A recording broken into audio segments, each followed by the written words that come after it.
femur is not a story. It's just a side note. There was this racetrack that I mentioned racing motocross earlier. There was a dude. I didn't see it in person, but I was there present at the race.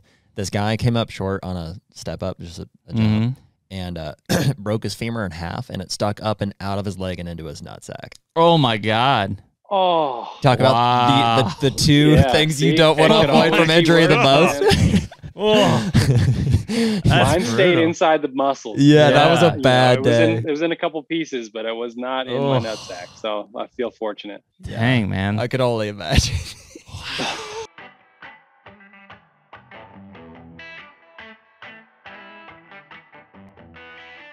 Uno, dos, tres. Cuatro, cinco, seis.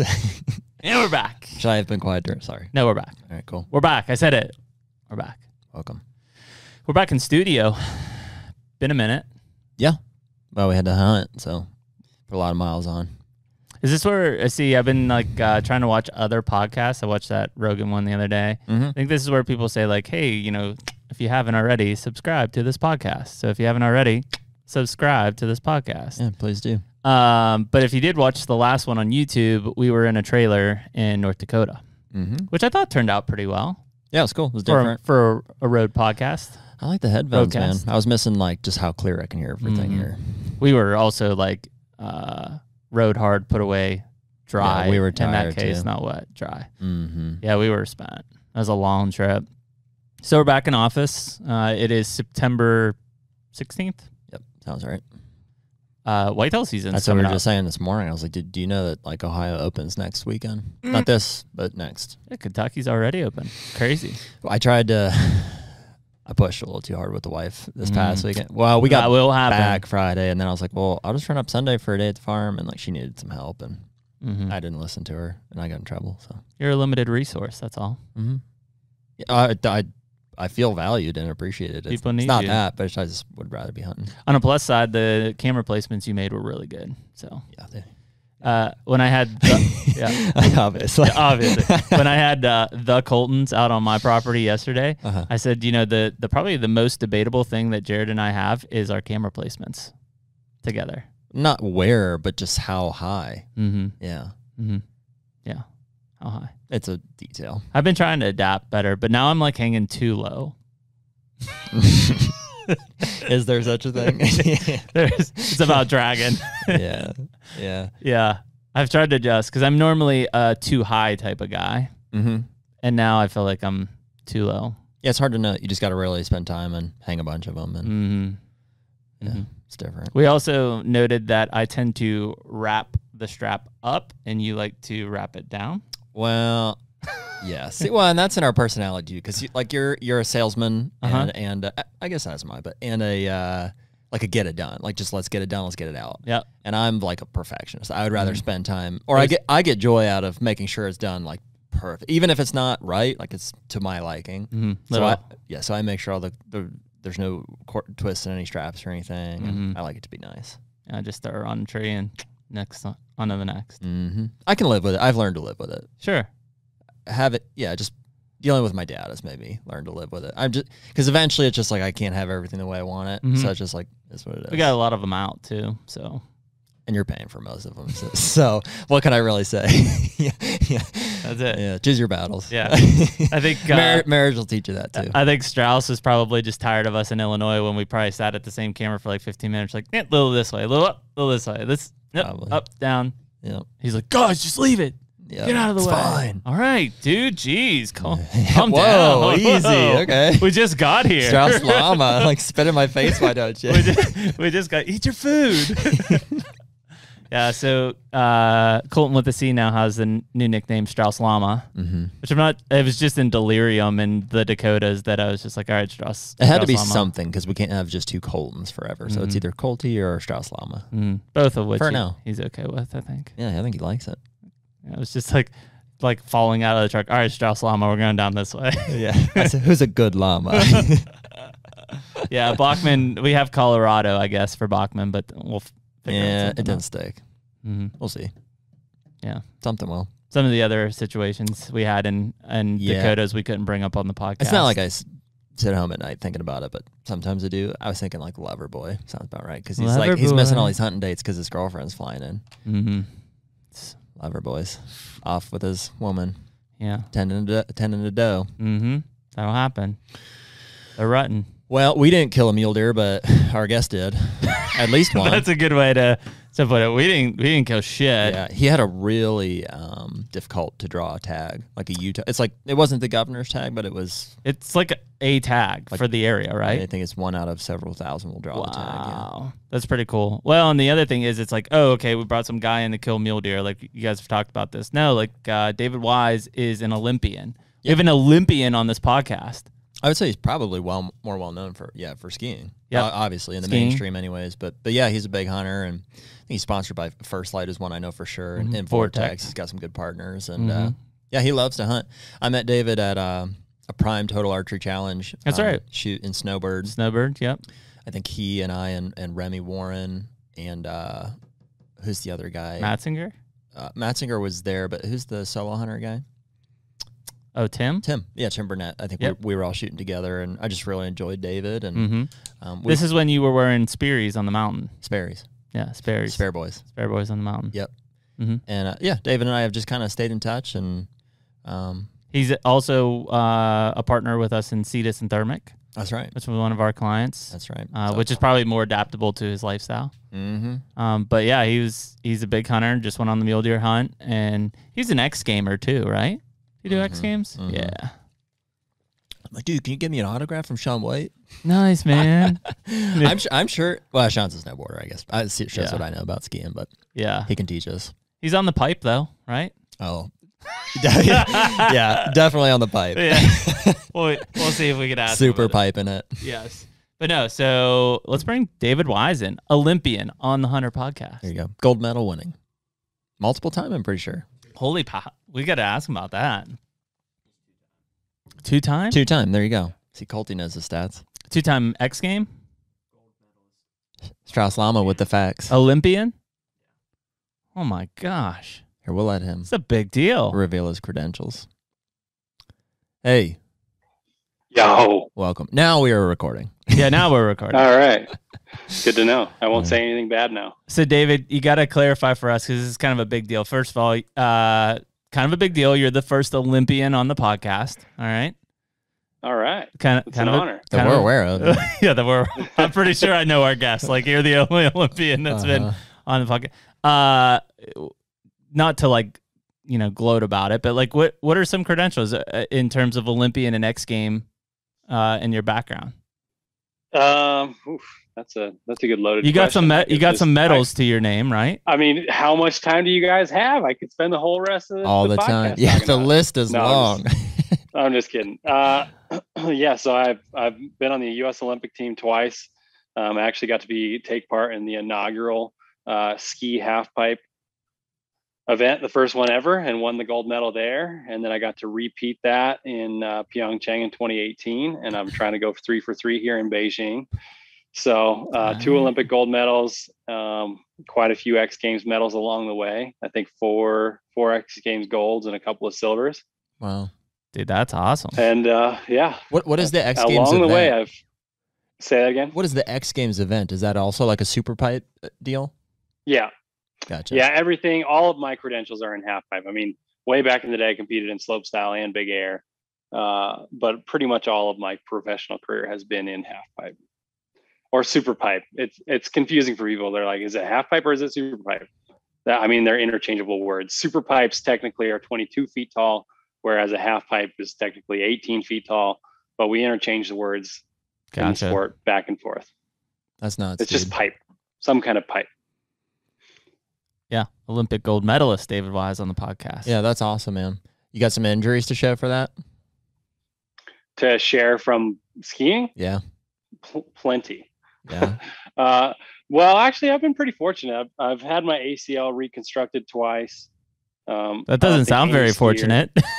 No, but when you think about a 15-year career, yeah, it kind of doesn't sound that bad. And you're how old, David? I'm 31. 31, okay. So, any skier, pretty much the reality is the human body wasn't meant to have this giant whether it's a 150 centimeter long or a 200 centimeter long lever at the bottom of your foot. Right. Our foot was meant to be able to pivot and rotate. So whenever you get in tight, touchy situations on skis, your knees are definitely vulnerable. I don't think anybody who's been skiing as long as I have, let alone competing as long as wouldn't have had an ACL in there, but pretty much any professional skier has an ACL here and there. So I've had 2 ACLs. My last one was in 2012. So my knees are doing good. They're feeling strong. Wow, that's awesome. The worst injury I've had is in 2019. I shattered my femur. Wow. Into a couple pieces. And that was just not fun. Wow. All around negative experience. Other than that, I've had a few broken collarbones here and there, and a few concussions. The collarbone seems like it was made to break. Like everybody's gonna break it. I could see the ACL. It's like a collapsible piece. It's like a chicken wing. Chicken wing. I have a subsequent femur. It's not a story. It's just a side note. There was this racetrack that I mentioned racing motocross earlier. There was a dude. I didn't see it in person, but I was there present at the race. This guy came up short on a step up, just a jump, and broke his femur in half, and it stuck up and out of his leg and into his nutsack. Oh my God. Oh, talk about the two things you don't want to avoid from injury the most. Mine stayed inside the muscles. Yeah, that was a bad day. It was in a couple pieces, but it was not in my nutsack. So I feel fortunate. Dang, man. I could only imagine. You can die from a broken femur, right? Like, well, yeah, it could cut your femoral artery. Yeah, or I think just from shock. Honestly, like, talking about like mentality and stuff. I really thought I could die, and I at any point doing my sport, it's dangerous enough. Sure. You take a bad enough spill, you hit your head hard enough, you can die. So the reality for me is that I've kind of accepted the possibility of dying in my sport, and it's just part of what I do. But when I was sitting there at the bottom of that transition and I could move my hip, but not move my foot, so I knew something wasn't connected there, and I could kind of feel the bones grating around, I was like, man, this might be the one that takes me out. Wow. And then I was in Europe, I was in Austria, and there was a doctor lady on staff at the event. So she gave me some kind of pain meds. Because she came up to me and she's like, how's your pain? And I was like, well, I'm pretty sure I'm in shock already. Like, I have a broken femur. So I told her it was my femur right as soon as she walked up to me. I was like, it's my femur. It's broken in at least 2 pieces. And so she was like, okay, well, let me know when the shock starts to wear off and you want some pain meds. 5 minutes later, I was like, yeah, I'll take that now. Yeah. So she dosed me with something. Still don't know to this day what it was. And then because we're way up in the mountains in the Alps, they have to fly you to, like, the only choice. It's not like they're going to get an ambulance in there and take you for an hour and a half drive to the hospital. So they fly you there. And so the helicopter guy shows up and he's like, oh, this guy looks like he's in a lot of pain. Whoopah! Oh, double dose. Else. Dang. And dude, I was completely off the planet. I had no idea where I was. And so I went from this like collected, like, okay, this is trauma, I'm going to get through this, like, it's going to be okay, to like seeing things that I wasn't supposed to be seeing. And so it like put me in this euphoric state. And I was like, well, this might be the end of it for me. And my wife was there. And I was like, babe, I just want you to know, if I don't make it, it's been an amazing ride. I've enjoyed every moment of it. Yeah. So she's like, shut the hell up. Like, it's just a broken leg. My husband is just like, oh, it's all right if I die. No worries. So learning how to be thankful out of that, like literally in my high state, I thought I was dying. Wow. And then, your brain automatically goes to, okay, what's next if I don't die? Well, I may never be able to ski again. For sure. Okay, well, I may never be able to even walk again. So you kind of go all the way back to square one. I almost felt like an infant from those first couple of days waking up out of surgery. Like, wow, all right, walking's great. Walking is way better than I was doing yesterday. So this is something to be thankful for. And then there was a cool little park. Dude, Europe has the best parks for kids, man. There was like a zip line and trampolines and all kinds of cool stuff. And that was right within walking distance or barely within crutching distance from the hospital. So I was able to get out of the hospital and go get some fresh air with the kids and like watch them jump around on the trampoline, just learning to be thankful for that. Yeah. And so every leg of that journey of that recovery, it was like, wow, my like sense of gratitude is so much more full than it was before. I wouldn't say that I ever want to break my femur again, but I can actually be thankful for having done it, because now I know how much I have to appreciate. Getting back on the mountain bike felt great. Getting back out hunting was actually one of the first things that I really was able to do, because my surgeon, so once I got back to the States, my case obviously gets transferred from the European doctors to an American doctor. Well, the American doctor didn't do my surgery, but he still has to kind of like take x-rays every once in a while to make sure everything's healing up right. And he happened to be a bow hunter. So I was like, dude, I mean, I can walk. Basically, that's the only skill I really, really have to be able to hunt, right? Yeah. Like, because I had a trip planned to Lanai that year already. And he was like, dude, I don't see any reason not to. It's not like your arms are hurt. You can still draw your bow, get out there and get after it. So I was able to go out and hunt and shot a mouflon and axis, chased axis deer and, got my ass humbled by them. Yeah. But that was like one of the first things I got back to. And so just like the gratitude that I have every day out in the woods, every day out in the hills is amazing ever since that injury. Yeah. And I think it's been like that every time I've been injured, but this one was probably the most severe one. So it just took my whole sense of gratitude to the next level. Well, that's got to be tough, man. I mean, you talk about that injury and then obviously having 2 ACLs, like, obviously I'm not the connoisseur of the half pipe, but if you think about it and just seeing some of what you guys and some of your competitors are doing, it seems like every competition you guys are going to have to go out there and try to do something new, something, no offense, but crazier, right, than the last, because the system that you're being judged on is constantly increasing. The bar is constantly being raised. So you've already put your body through this stuff to where you've broken your femur, you've got 2 torn ACLs, and now it's like every time I go out, and especially approaching 2022 Olympics, like you got to raise the bar. Yeah, I mean, it's a sport based on innovation. And kind of I was born with a pioneer mentality. I don't really like to do things the way other people do them. Like I like to find things that I like and put my own signature on them. So the sport caters to my personality super well, but it also just that whole idea of constantly innovating, constantly doing something new, constantly finding what is possible, what is humanly possible in the sport of half pipe skiing is dangerous. So when I was younger, man, I was just fast and loose and I would just dream up things and I just go out and try them. And as I've matured, or hopefully matured a little here and there, I've gotten more calculated about it. And so now I dream things up like years in advance, and then I'll visualize them over and over and over again. And I'll work into it on the trampoline. And now they're building airbags for us and stuff like that. So the sport has gotten a lot safer to innovate, but at the end of the day, we're still taking a risk out there. I could still I could try it 12 times on the airbag and go to try it the first time on snow and end up landing on the deck and being out for the season. That's totally a possibility. Yeah. Okay. That's crazy. Dude, it's crazy.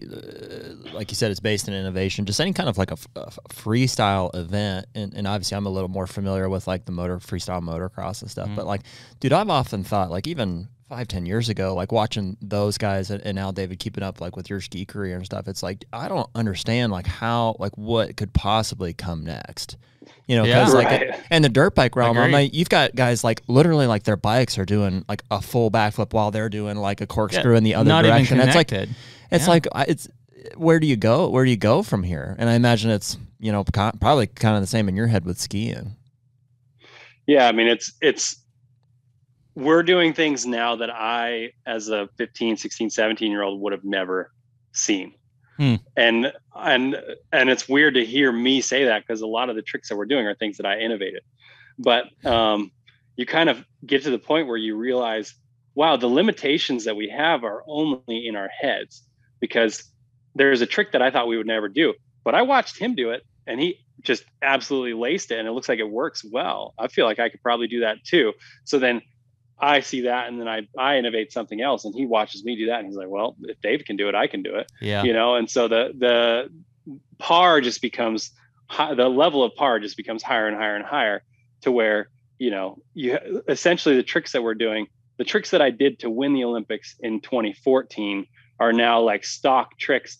I won't even include them in my run in 2022. Wow. So it's crazy to think about that. Like what was innovative then is either a stock trick or not even a trick you put in your run now. But we will hit the ceiling at some point. just as they're getting close to hitting the ceiling in freestyle motocross. Yeah. There is only so much that's humanly possible. And it all comes down to how much risk you really are willing to take. Because there's tricks that I feel like I could do, you know, and I'm a numbers guy. Like, I love thinking about the percentages. Like, okay, this is a trick that I could do, but I'd have like a 40% chance of landing it. And out of that 60% that's left of my crashes, like, there's probably a 50% chance of injury. Like, there's a 50% chance if I crash that I'm not going to get hurt, but there's a 50% chance that if I crash, I'm going to get hurt. And then you take that 50% and slice it up and you're like, well, how catastrophic is the injury going to be? And the risk reward just goes way, way, way, way down. So even in my sense of innovation, I'm pretty much only doing tricks. I'm only innovating tricks that I feel like I have an 80% or 90% chance of landing first try on snow. So I'll do it on the airbag. That's a safe realm to try it. But if I don't get confident enough on the airbag to do it on snow with like an 80% success rate, I just won't do it because it's not worth the risk to me. Some of the younger guys I'm competing against are like, well, we got to catch up to this guy somehow. So let's just send it. Yeah. So they just go out there and send it. And that's what I did when I was their age. And I don't hold it against them by any means, but you know, just the mental strategy around the sport and how you approach it has changed for me over the years for sure. Yeah, that's wild, man. Because I think that, like, I can see that probably also rolling into your head on the hunting side, because it's the same way. Like, think about a stock on a mule deer or an elk or whatever. Like, there's a certain percentage where it's like, well, if I try this, like, I'm probably going to get screwed. He's going to catch my wind and I'm going to blow it. Or I can do this and I may have a higher chance, but I might not get close enough for a bow shot. Like, that same mentality has to be there for you, right? Yeah, that's a really good point. And that's where I catch myself feeling young again. Kind of really dipping into and pouring my heart into this hunting thing. Because I'm the guy who will go for the 10% odds stocks. Cause I'm like, well, what else am I going to do? Sit here and wait for another buck? Like, I'm just going to go for it. Yeah. And it might work out. And so I feel like I'm taking a step back to being the rookie again. It's like, whereas you see the old mature guys who have been hunting forever and they've already killed a bunch of 190 bucks. They're like, yeah, whatever. I'm not going to go for that one because I don't have a very good chance of getting him.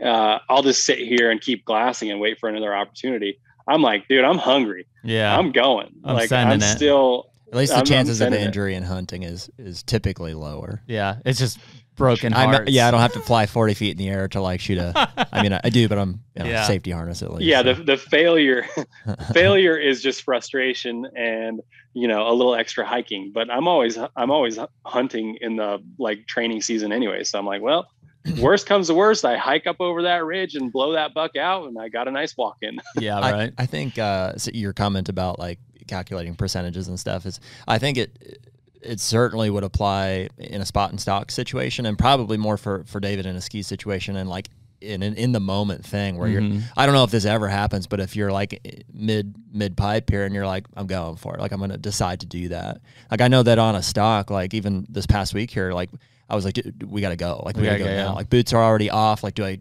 continue to pursue this animal? And like, in most cases, like because of my age and my willingness to like pull cactus out of my feet later that night, it's like, yeah, we're going for it. Send it. Yeah, we're going for it. Well, I mean, I think it's a lot of gut instinct too. I mean, I know that there were certain situations where gut instinct is like, yeah, like, let's go. Yeah. Other ones you look at and it's like, damn, like, I don't know, man. Well, yeah, I think it's so, David, we just got back from our mule deer trip too, and I want to talk about yours as well. But so ours ended unsuccessful in that we didn't bring an animal home with us. But we had quite a few encounters and put a lot of miles on, a lot of close calls. And basically, the long or the short of ours is that we went to an area that we had known previously to hold a lot of big deer, and they just weren't there. And we're chalking that up primarily to a severe drought that they're having out here in the Dakotas. Yeah. And so we had to kind of like call an audible, and we're like, well, there's no sense hunting where these deer aren't. So we just started looking for deer. We put miles on the truck, and we ended up finding them, not in the badlands where we expected them to be, but in the grasslands where we weren't just not as familiar with that type of country. And while at first we were stoked because it's like, man, okay, we're into bucks here. It slowly kind of faded as we figured out 90+% of them were like literally unstockable. You know, they've got a 6 or 7 foot sagebrush completely surrounding them on 3 sides, you know, with the wind coming over their back and they're looking. And So unfortunately, we were faced with a lot of those. Like, we don't have any other option really than to try to, get close to this animal, at least see if he does something. And between the two of us, we probably had 8 or 10 of those that didn't work out, at least 6 to 8. Easily. Yeah, easily. And it's just part of it. But in between those, and this is where I think mule deer hunting is really fun for Jeremy and I, and a nice transition from whitetail hunting, is that it's you can get into situations where you're chasing an animal, like literally, following him from drainage to drainage, and it's like a lot of instinct and split-second decisions to be like, man, how am I going to get within 30, 40, 50 yards of this thing? Where is he going to cross? Yep. And can I get there before he does? 100%. And we're just constantly amazed by those mule deer's seeming ability to like know what we're like. I'm going to start wearing a tinfoil hat while we're out there, because they know like which direction we're going to go, and somehow they'll choose the next drainage, and the grasslands made that freaking way tougher than it needed to be. Yeah. Well, they just kind of I think the biggest ability, and this is in a deer that we haven't spooked, we haven't necessarily startled, the amount of ground these deer were covering. Opening week deer. Yeah, covering in the time where it's like, okay, cool, he's going here. If I get here, I'm ahead of him. You get there and you're like, okay, not there. Be here in a second. You look a half mile past you, he's already there. And it's like, what are you talking about? There he is, skirting up the drainage. And it's just, I think between that, and you're probably more familiar with it than we are being Eastern whitetail guys, is, Colton and I in a couple stalks, like we, as we're making the stalk, I'm ranging, right? I'm ranging, and I'd hit a hillside, and I'm like, hey, how far do you think that is? I'm like, it's 95 yards. And we're both looking at it, because I've been like, man, I'm shooting a deer if he's on that hillside, and it's 95 yards away. Like, the distance in these grasslands and stuff was just so deceiving, because there's no landmarks. It's just open rolling hills, and they're in a ditch, and that's it. Yeah, I had a pretty similar experience this year. I drew a Nevada antelope tag, which are hard to come by, a buck antelope tag, and kind of the same thing. I wanted a spot and stalk if I could. Sit in water is fine, but it's not that fun. So I wanted a spot and stalk, and I had seen bucks in a spot that was pretty stalkable terrain. But when I went in there for the season, there just were not any antelope there. Mm-hmm. So I had to go elsewhere. And I kind of had the same experience. I was finding lots of bucks, but they were just unstockable, or like, those 5% chance of stalks. Like, oh, if he goes this one direction, then I'll have a shot at him. Right. And when you say spot and stalk on a antelope, David, you're talking about just like no decoy, just literally sneaking up on them and shooting them. I mean, I'll use a decoy too if they're going to use them, but the Nevada antelope season's early, so they're not quite rutting. They're not quite like fully ready to just charge in at a decoy either. Gotcha. Or even you can use a decoy for like crossing big openings and stuff like that. That's a good way to, like, if the buck is bedded on a grassy hill, because most of the time those antelope, they just bed out in the sun. Yeah, I don't know what they're thinking, but they're just 5 feet off the road. Lay down right here. Yeah, that's exactly what we saw. And if I get tired, if I get hot, I'll just turn on the AC and go run 40 miles an hour for a little while, and then I'll be fine, and I'll go bed in the sun again. Yes. So if they're bedded on the hillside, you can use the decoy to like cross the bottom of the drainage and get around behind the hillside and stuff like that. But if you pop that decoy up, they run off. Like, at least that was my experience. Well, what about, I'm talking about a cow decoy, like literally like not a, have you seen those? Yeah. Yeah, and it's the same thing. Same thing. Pretty much, at least in my experience, the cow decoys, whatever you want to use, are good to about 100 yards. And then you're done. And then the antelope's vision just gets too good, and he's like, something's not right with that thing. I'm out of here. It's like one single red cow coming through this grassland at him. Yeah. So and trying to self-film the whole experience obviously makes it a little bit more complicated and all that. So I can make all kinds of excuses for why I didn't get an antelope, but I didn't end up getting one. Had a couple close calls. I had a really nice buck at like 65 yards. And drew back, and he decided now's the time to go somewhere else. And I don't think he ever even saw me, but that was as close as I got. Spot and stalk. And then I finally was like, well, if I want to get one at all, I probably need to set up some water holes. So I ended up spending so many hours sitting in water, but there just weren't that many antelope around. So that's like the move, right, David? Like, don't guys sit like sun up to sundown on the water holes, just waiting? Yeah. That's how they hunt antelope. Yeah. Yeah. And see, it works. We spent a day and a half hunting antelope in South Dakota. I had a buck tag, and we just didn't do that. Well, dude, we went after them. Yeah, we weren't like really trying, but in South Dakota, we got permission on this ranch, and dude, there was antelope everywhere. Yeah, Some big bucks. Well, Jeremy and I don't know the difference. Yeah. If it has horns, it's a big buck. Yeah, it looked big. Yeah, exactly. No, it looked big. We're like, that one's tall. It's kind of wide. Like, yeah, I'll shoot that one's the really black horns. Yeah, we're going for that one. Wow, look at those black horns. Yeah, we'll shoot that one too. Those are the darkest ones I've seen. We just basically pull up and we're like, yep, that's a buck. I'll kill him. Well, I didn't even tell you this, but like we were driving and every single buck we saw, you're like, that's a nice buck. I was like, I'm not even. I was like, yeah, that's a good one. Right? It's a buck. Like, yeah, we have no idea. Somebody was like, yeah, that one's like 16 and a half inches or something. There was a few we saw that were like distinguishable. Like they were really wide or really tall. Yeah, good forks. We figured those are probably good ones. We have no idea. We have no idea. As a general rule, wide or tall is good for any species. Yeah. Do you know how they score pronghorn? Are you like familiar with what's a good animal and what's not? Yeah, anything in the 80s. So, it's pretty similar scoring to everything else. 80s. But anyone that the total score is in the 80s. And you're looking for. So what do you got? Like a measurement on, I'm going to call it the main beam, and then one on the hook? If you get the main beam, like if you get a main beam that's over 14 inches, between 14 and, whatever the record is 20 inches, anything over 14 inches long from the pedicle all the way to the ivory tip there is a good buck. So that guy was saying 16 and a half. Okay. Or at least that's what he was. So that's a big old buck. Okay. I mean, that would be his field guess. A buck that was 16 and a half would probably score in the low 80s, I would say. Low to mid 80s. So what would be your other measurements? So I've got 16 and a half. Is it a hook it's called? Fork? The prong. Prong? Mm-hmm. I see. So yeah. Pronghorn. The distance of the prong, the tip of the prong to the middle of the antler. Yeah. And then the width and then the circumference. Mass. Width at the widest point. Yep. And then how many mass measurements? Actually, you know what? You don't get any width measurements on an antelope. So I think there's like 3 mass measurements are the last bit. So one at the base and one just above the prong. Somebody's going to totally correct me because I might have it wrong. But sounds about right to me. It's close enough. We're learning. It's close enough. Yeah. Big antelope. You're like, yeah, 80s. I've got a bunch of 80 plus inch pronghorn. Yeah, it was. I take this thing out and it's a 125. Yeah, it's like, is this good? It's like a 125. I don't. Says here it's a world record. I think it was so interesting because we were hunting September 1st was when we were putting all our stocks, and like Colton and I are down in this like bottom making a stock on what was a sleeping pronghorn at one point in time. In that wheat field, it was sleeping. Yeah, that one because that's what we made that first stock. We're like, yeah. Sleeping right there. Oh, I didn't know it was sleeping. Yeah. Oh. And then, no, not the one in the wheat field. The one that we first stocked in South Dakota. Oh, yeah. And then, you're right. And then this buck comes like blowing out of nowhere, doesn't see us, just runs straight at this other buck. Runs straight at him and then just runs him off. And it's like, cool, that blew everything that we were just trying to do. Yeah, that's the rat hunting.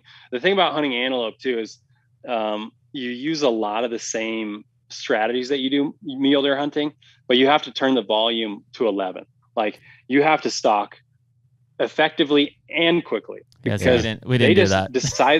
They just decide they're going to move. Yeah. So if you get them, if like that sleeping one that you're talking about, you need to say, I mean, as soon as you glass him, the damn thing is sleeping. Let's go now. And you need to run. Yeah. You need to run to get there. That's how you kill an antelope. We weren't focused enough. And it's weird. Yeah. We weren't focused enough because we were there for mule deer and Jeremy just bought a pronghorn tag. And so like as soon as that mule deer ran off, I was like glassing a hillside for mule deer. Yeah. Yeah, totally. Well, dude, and I felt like once they ran, like they didn't stop. Yeah. Like I'm like, is he gonna like stop? It costs them no energy to run. Yeah. So you just have to realize I need to take these opportunities while they're there, because as soon as they decide to go somewhere else, whether they're spooked or not, they're gonna be unhuntable. Like as soon as, a couple does come through and he's like, "Ooh, what are you guys doing?" And they're like, "Oh, we're going over here." Well, over here for an antelope is way different than over here for a human. Yeah. We realized that when I ran after one for about a half mile, and then I didn't run. Yeah, well, Jeremy started running, and I looked at Bachman. I was like, "We don't need to run. Like, nothing's gonna happen." Yeah, I'm not outrunning that thing. This is going to fall apart. It's already falling apart. It's already gone. We just chuckled. I was like, "Yeah, there he goes. He's gonna try. Have a nice run, buddy." Yeah, and I was like, "Yeah, this thing is just like not stopping." I found an arrowhead shortly after that stock though, which was pretty cool. Oh, that's cool. Yeah, that was really cool. Yeah, that was kind of our experience of pronghorn hunting, and then we're just like, all right, let's find. I couldn't get over the numbers of pronghorn like in that area in South Dakota. I'm talking it seemed like every 500 to 1,000 yards, it's like, oh, there's a group of 6 or 7. Like there's a group of 5 or 6. They were everywhere. Yep. Yep. And it's over the counter there for non-resident. In South Dakota. For bow. Yeah, can't get a tag in North Dakota at all, period. No, real limited.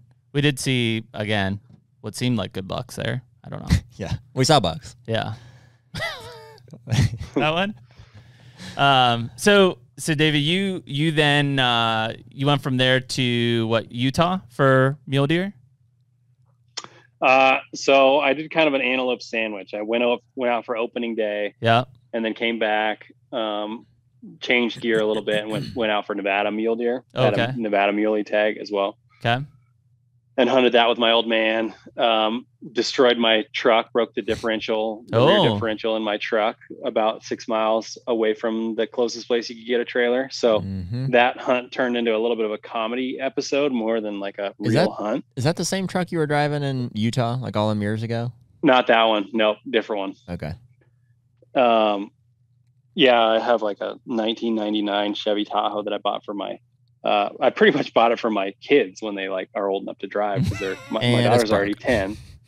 And well, it's fixed now, but yeah, old rig. But I was like, well, I don't have a rig to drive on this hunt, so I'll take this one. Yeah. And then I broke it. So I just camped at the rig and was like, well, luckily the truck made it all the way at least into deer country. And so I just left my camp there, went up on my seems like a good spot to camp. Yep. I was like, hey, well, I know you picked this great camping spot, but I picked a better one because my truck is stuck there and it's not going anywhere. Yeah, we're right so here. We reset up camp there and hunted from there. And I went up on the ridge the first day and smacked a little forky because I was like, well, I'm taking the first buck I see because I don't know how long it's going to take to get this truck out of here. So I remember you texted me. You were like, "Put that valve lock to good use," and he sent me a picture of like a spike, like a little fork. Tiniest. I was like, he's not a spike, man. He's like he's got forks 8 inches wide. All right? Yeah, he's like 80 inches, bro. This would be a killer problem. He was an 80-inch mule deer. Yeah. So that was good. I got the buck down to the truck and on ice, and got the truck out of there, which was a little western. We tried to. I cleared all the differential stuff out so that it could freewheel. And then I just figured I'd have my dad pull me out with his truck. And we've rolled it like 100 yards and the rear axle fell off. So I was like, so now we have a whole nother problem. This is something else.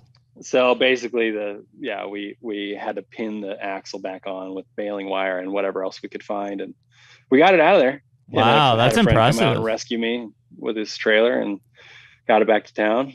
That was that. So then I brought the truck home, took a week off hunting, or 5 days off hunting, and then packed the whole family up and went out to Utah for a limited entry, once in a lifetime mule deer tag out there. So that was a pretty spectacular experience too. That sounds like some pretty amazing luck to draw this tag. Is it not? I mean, astronomical luck. Yeah. Like it was, I hunt Utah almost every year because there's quite a few general tags. A lot of the elk tags are just over the counter. Yeah. So I've gotten to know the terrain. Is that the case? I'm sorry, David, for mule deer too? Are there a lot of non-resident opportunities? The mule deer tags, you have to draw them, but there are some guaranteed draws on the general tag side. So they have two categories. There's the limited entry tags, and then there's the general tags. And you can pretty much draw a general tag every year if you put in for easy enough units to draw, which obviously means you're doing a lot more hiking. You're probably going to see a lot more guys. But I've just hunted it for so long now, it's become second nature. So I always put in for the general draw, and I always throw these like, oh, wouldn't it be cool to hunt there? Yeah, the old on Hail the limited Mary entry side. Right. And there's no way I'm ever going to draw it because the draw odds are so low. But this unit that I ended up drawing, so Utah has a preference point system, meaning they draw the highest point holders first. And then for like 25% of the tags, they do a random lottery, just like your classic bonus point system. Like Nevada has a bonus point system. Yeah. So if I put in this year and don't draw, then that means I get my name in the hat twice next year. But it's still a random draw. So, somebody with no points can still draw potentially a once in a lifetime tag. because their names there in you there go. with everybody else's. Yeah, I think a lot of people. My name's just in there a bunch of times. Right. That's a good differentiation. I don't think a lot of people understand the difference between a bonus point and a preference point state. Yeah. Did you know that? Yeah. No. Yeah. I don't know exactly which states are which, but like, so, and I think you're right in saying, David, that a bonus point, like I think Kansas would be a preference, right? I think they call it preference. Or I'm getting it mixed up in my head here. That's the problem. You have to get like so familiar with the states you're hunting. I prefer the bonus point system because I don't feel like I mean, even though like if you put in for if you go into a preference point system, like for an example from me, California is a preference point system. So I know next year I'm going to draw a nice tag because I have 4 points. Right. I know it for a fact. Like so there you go. I will be in Kansas. So Kansas is I think we don't know for sure. I think most bonus point ones are Western states. Yeah, and I don't think you see that very often in the Midwest or East. Yeah. So in this case, are we saying like bonus would not guarantee you a tag as the highest point holder, but that's it correct. would get you could be the highest point holder and still get screwed and not get a tag. Correct. So there is that aspect of it. I'm sure the guy with 18 points would love it to be a preference point system. For sure. But the guy with 1 point wants it to be a bonus point system. It's like a dark horse system. Mm-hmm, the underdog. Yeah, exactly. So I generally I just like the bonus point odds better, even though they're probably just the same or lower. Yeah. But Utah is a preference point state, but with one caveat, there's only one non-resident tag in that unit I put in for. So if there's only one, then it's a bonus point system. If there's only one tag, then so essentially I only had 4 points, and I drew a tag that some guys had 25 points for. Wow. So it's just insane. So it was definitely a once in a lifetime hunt, and a unit I'll never be able to hunt personally again. Like maybe somebody will draw it. One of my friends will draw it at some point, but there's like 11 tags in the whole unit. It's a huge unit. So I knew, this is my opportunity to smack a big old buck, which is part of why it was really easy to shoot a small buck in Nevada. Cause I was like, well, I get to hunt Nevada every year, and I have an opportunity coming up soon where I'm going to be able to smack a big one. So It was eerie, man. It was a totally different hunting experience than I've ever had. Cause I've hunted Utah a lot, and most of the hunting I do is backpacked in, pretty much a minimum of 7 miles. So like 7 miles is the shortest walk you're going to have out. But I generally find the deer and elk, in around the 8 to 10 mile range. So are you setting up camp at 7 miles? So yeah, I'm camping at night. Yeah. I'll set up camp at 7 miles and then I'll hunt from there. So that's kind of what I'm used to. And it's pretty similar terrain to what I'm used to hunting in Nevada. A little bit thicker. There's a lot more oak brush, but you still can get up on high perches and glass quite a bit. But this unit that I drew was not a glassable unit really at all. It was all, at least for elk, you could glass, but I didn't have an elk tag. So we're just hunting it the way I normally would, me and my filmer. And dude, I'm like, all I can see is elk. Like, where are the deer?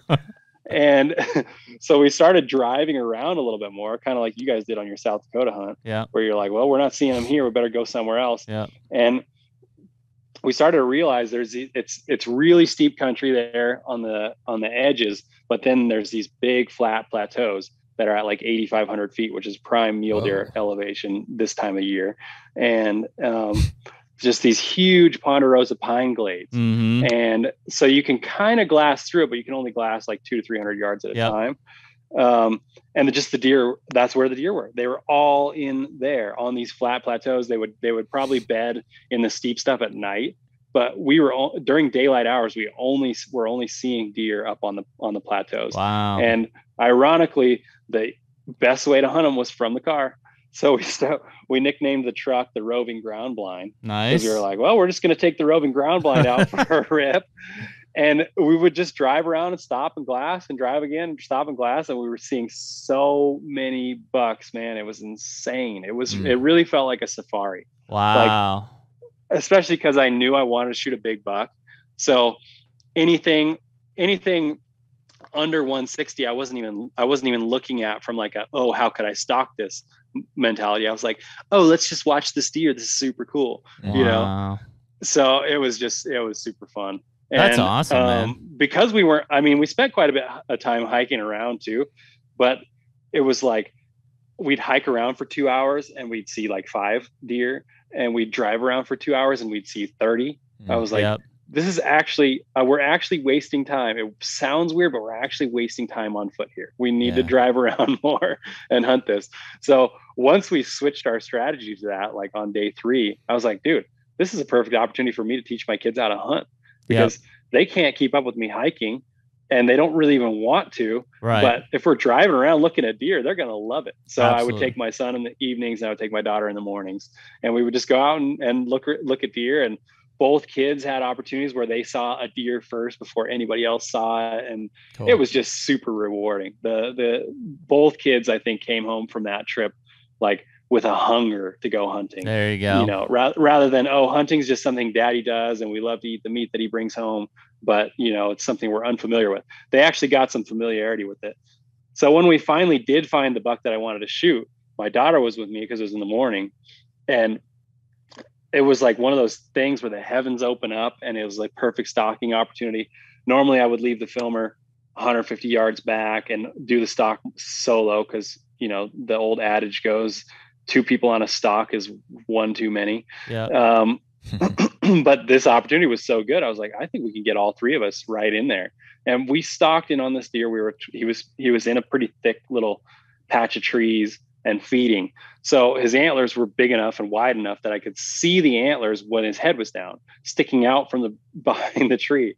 So as soon as I saw the antler tips stick out from behind the tree, we'd walk, and my filmer and my daughter had their shoes off, and I had my little stockings on. And so we'd take a couple of steps, and then I would see the antler tips go away, and I'd be like, okay, his head's up. We're just going to not do anything. And then he put his head back down. We walk in. We got 25 yards from this deer with 3 of us. Dang. And it was like, and with a 9-year-old girl, like it was spectacular. So now we're just waiting. Like, I'm like, well, the deer's going to leave this group of trees at some point. And he just walked out. Like, he was completely unaware of us. Walked outside, broadside, 22 yards, I think my first shot was. And then at that point, I was like, man, he's so close that I don't want to stop him, because as soon as I make some kind of noise, he's going to do the classic deer stop and just go bounding off. So I just shot him on the walk because he was just meandering. And it's like only the second time in my life I've shot at a moving animal with my bow. And I just put the shot a little bit further back than I should have. It's a lesson here. Learn this lesson from me. And everybody has their own moral, ethical boundaries, their own standards. I think that if you're shooting at a moving animal that's unaware of your presence with inside 30 yards, you know, or inside 25 yards, it's a totally ethical shot to take. But if you do, make sure you put it a little more forward than you think. Yeah. Because learn that lesson from me, because I hit him a little far back. It still got the back of his lungs and his liver, but it wasn't a great shot. It wasn't one of those shots where you're like, oh, that feels so satisfying. Yeah. But like I said, he was unaware of us. So he ran 10 steps and stopped again at 42 yards. And I was able to get a follow-up shot in. And my daughter was there. She actually told me she closed her eyes for the first shot because she was scared that she was going to hear the bow go off and like make a movement and scare the deer. Yeah. So I was like, well, the heavens smiled on you because you got to see the arrow actually hit the deer on the second shot. And just lit him up on the second shot, and we just walked right over and found him. It was awesome. Damn, man. That's very cool. Comment on your lesson to be learned there. Dude, I watched a lot of, you know, deer take broadheads over the year in person, and I've been watching hunting shows, you know, since I was like 10 or whatever. I don't think I've ever seen anyone put a shot on a moving deer that wasn't far back. Agree. Ever. Yeah. I don't think I've ever seen even really good shots. It's a lot of muscle memory at that point, especially with those under 30 yards where you know where you need to settle. And even though your brain's probably trying to tell you like, hey, shoot a little forward, I don't think you can. No, that's exactly. You're so rehearsed. Your point's perfect. Yeah. Because that's exactly what I did. I didn't think to myself, he's moving, settle forward. Yeah. I just literally muscle memory it, put it right in the pocket and let it rip. Exactly. Like, oh, the arrow hit far back. That's what everybody would do. Walking. Well, dude, it's so hard to think about anything during that moment other than muscle memory. I'll put it where it needs to be and release the shot. And unless you're literally, I'm sure there are guys that do this, practice on a moving target. Well, I think the best guys at that are the ones who are shooting longbows and recurves, because they usually are leading or doing something like that on a move side. But from a compound side, like, no, I'm putting it in the pocket. It's freaking hard, man. Yeah, I mean, that's it. And I mean, mainly because learn from my experiences, I've shot several deer in the shoulder and have not recovered them. So if anything, I am back in the pocket more than I am forward. Yeah. Yep. And that's totally an archery hunting thing versus a rifle hunting thing. Sure. If you're shooting them with a rifle, you just smack them in the shoulder, put them right down. You lose a little bit of meat, but you find the deer right away. Yeah, then go with take a bow, I've done the same thing. I've learned to just really, if anything, there's a lot of lung to hit there. 100%. So it's okay to be a little bit back of the seam. It's better than being a little forward of the seam for sure. Exactly. Put them in the cavity and you're going to find that deer probably. Well, that's a cool experience, man. I mean, I know, so I've got a 9-year-old and a 5-year-old and both of them killed their first deer last year with a crossbow and a gun. And then, it's one of those things that, and Jared and I have had this conversation, like, they've gone out with me like in short sits, whitetail hunting and stuff. And just for whatever reason last year, like when they were on a sit with me, it just didn't work out. And not to the point where we didn't get shots, like they didn't see deer. And like, so I wanted it to be like challenging for them, right? I don't want it to be super simple to they're like, they just walk out and shoot a deer and they're like, oh, this is it. But I also don't want to make it so challenging to where they lose interest. Cause I mean, kids today just lose interest fast. Right? They need to see deer. They need to at least be in the game. Whether they get one or not is fine, but at least like you said, you're driving around, you're scouting, you're scoping deer at that point. Like they're in the game the whole time and they're on edge, right? And that's what you need. Yep. Once you sink that into them, I think you're good. I think you got them. Totally. And my daughter has always I made the mistake of letting her shoot my air rifle when she was really young, like 6 or 7. Mm-hmm. And she did the classic kid mistake where she just put her eye right up next to the scope. Yeah. And it's an air rifle, so I didn't think it had much kick, but it's got a little bit. An air rifle has a reverse kick because all the mechanics are going forward. Yep. So she totally scope ringed herself. She's been scared of guns ever since. Aww. And so I've kicked myself ever since that experience. I was like, man, why didn't I think about that? Why did I let that happen? That's such a bummer. Because of that, she's always been like, I don't know if I want to hunt, Dad. I'll just let you shoot all the deer. Yeah. But after this experience, we had just enough struggle too on the front end where we weren't seeing deer because the kids were along for some of that stuff too, where it was just like, well, we glassed another hillside and there's no bucks. Sure. Oh, look, a doe. I swear I saw a doe. Maybe no, it's a rock. Yeah. So we had a lot of those. We had a lot of those too. Yeah. Too. But then they, then she got to be there for the deer. And I think like having experienced getting that deer firsthand, definitely saddled her up for being a hunter for life, just because it was such a cool experience for her. Mm-hmm. And I think she was secretly a little bit like, she knew her brother was going to be jealous. That she was no doubt, man. When I shot it. No doubt. Yeah. And I think that was, so I kind of went through the same thing. Like, I didn't know what to get my kids into first, so a crossbow was the natural thing. They can use it here in the east side for whitetails, and it was like there's no kick, like there's still a scope, so they're still practicing that scope and that aiming aspect. And then I moved them up to actually slug guns, but instead of going with a scope, I did a red dot.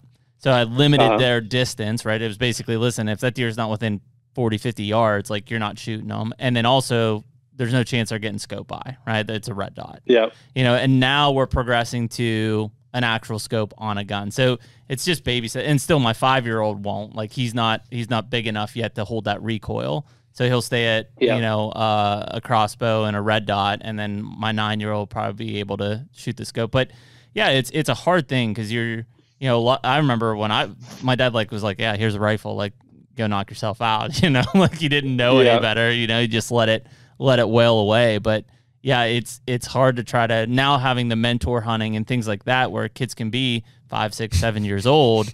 It's a lot different than when I was a 12-year-old type of thing. Dude, mine was I never got the scope ring, I don't think, because mine was a shotgun. And we would go waterfowl hunting first, and my dad just handed me like a 12 gauge with 3.5-inch shells. Usually the first shot I was standing, and the second 2 I was on my back. But I was still firing the gun in the air. Oh, yeah. Oh, absolutely. And I got around that kicking. Dude, I shoot a gun now. My uncle bought me a gun a couple years ago. It's like a Remington. It's 12 gauge. 870 probably. It's a slug gun. Mm-hmm. I don't know what it is. I'm still afraid to shoot that thing. Yeah. Like just the kick. Oh, dude, it's serious. The mule kick. I'll shoot it once or twice, and I've got a big old bruise on my shoulder. I don't shoot it anymore.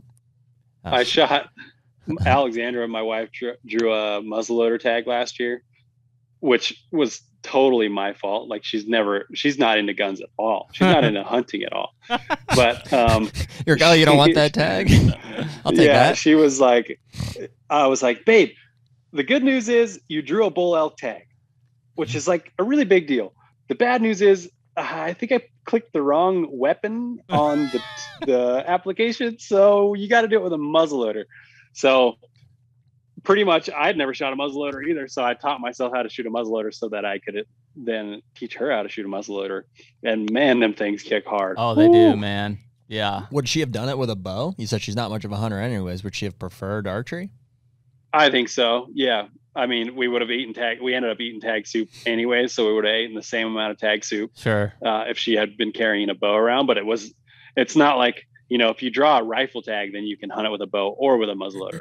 It's not like you can go from a muzzleloader down to a bow, even though it is the more primitive weapon. Like you have to shoot it with a muzzleloader. Yeah. We had a good remedy for tag soup in our situation. So we went out and hunted these 2 states, and we didn't shoot any deer, but we found a lot of nice sheds like throughout the trip. So we were like, man, we got some nice sheds here. Mm-hmm. And on the very last day of the trip, this lady named Hope comes driving down the driveway, and I just hear hooting and hollering and in South Dakota accent, and I'm like, what is going on out here? So I walk outside, and this lady's like just chatting us up. I think she was talking to Strauss Lama about like our just whatever was going on at camp. She's like, are you so and so's hunters and this and that, and eventually she was like, she's like, I've got this whole steer back at the house that I had something fall through on me, and I need it sold and stuff. And so kind of in good faith that, she's a good contact for us out there or whatever. Jeremy and I filled the cooler, you got most of it, but bought the whole steer from her, or however much. Nice. We got filled up the course. We came home with a full Yeti full of meat and, which is really plenty of antlers. All my wife cared about. She's like, I just want you to come That's home what you guys me. were there for anyway. Yeah. That's right. I was like, I got a whole cooler full at this point. Which I might need to buy some more off of you because I've eaten all those ribeyes. Did you? Yep. There weren't many in there. It was mostly ground. I haven't had the ground yet, but I had it with steak. Ground was good. I had tacos. I had steak and eggs yesterday morning. Oh, there you go. Pretty great. Yeah, that's real nice. Yeah. Well, so I guess, how was your daughter? You obviously, buck goes down right in sight. You guys walk up. Was she good with walking up on it? Like, was she excited? Because it was velvet buck too, right? Yeah. So. Oh yeah. I mean, the kids were just. So myself, my filmer, and Nayeli, my daughter, went up, made sure the deer was down, tagged it, and just dragged it into the shade because, like I said, we're hunting from the roving ground blind. So we're really only 15 minutes from camp by vehicle. So we just rallied back to the truck because I knew Malachi, my son, was going to be bummed that he wasn't there when we shot it. And if I had cut the deer up without him there, he would have lost it. Like that was the most important part to him. I just want to make sure I'm there when you cut it up.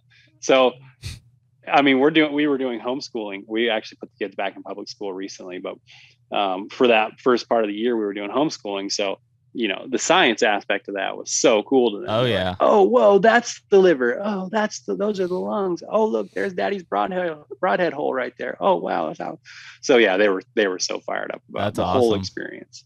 Very cool, man. Yeah, I think it's super important. I mean, that's how I grew up. Have you hunted your whole life? Yeah, so I started. My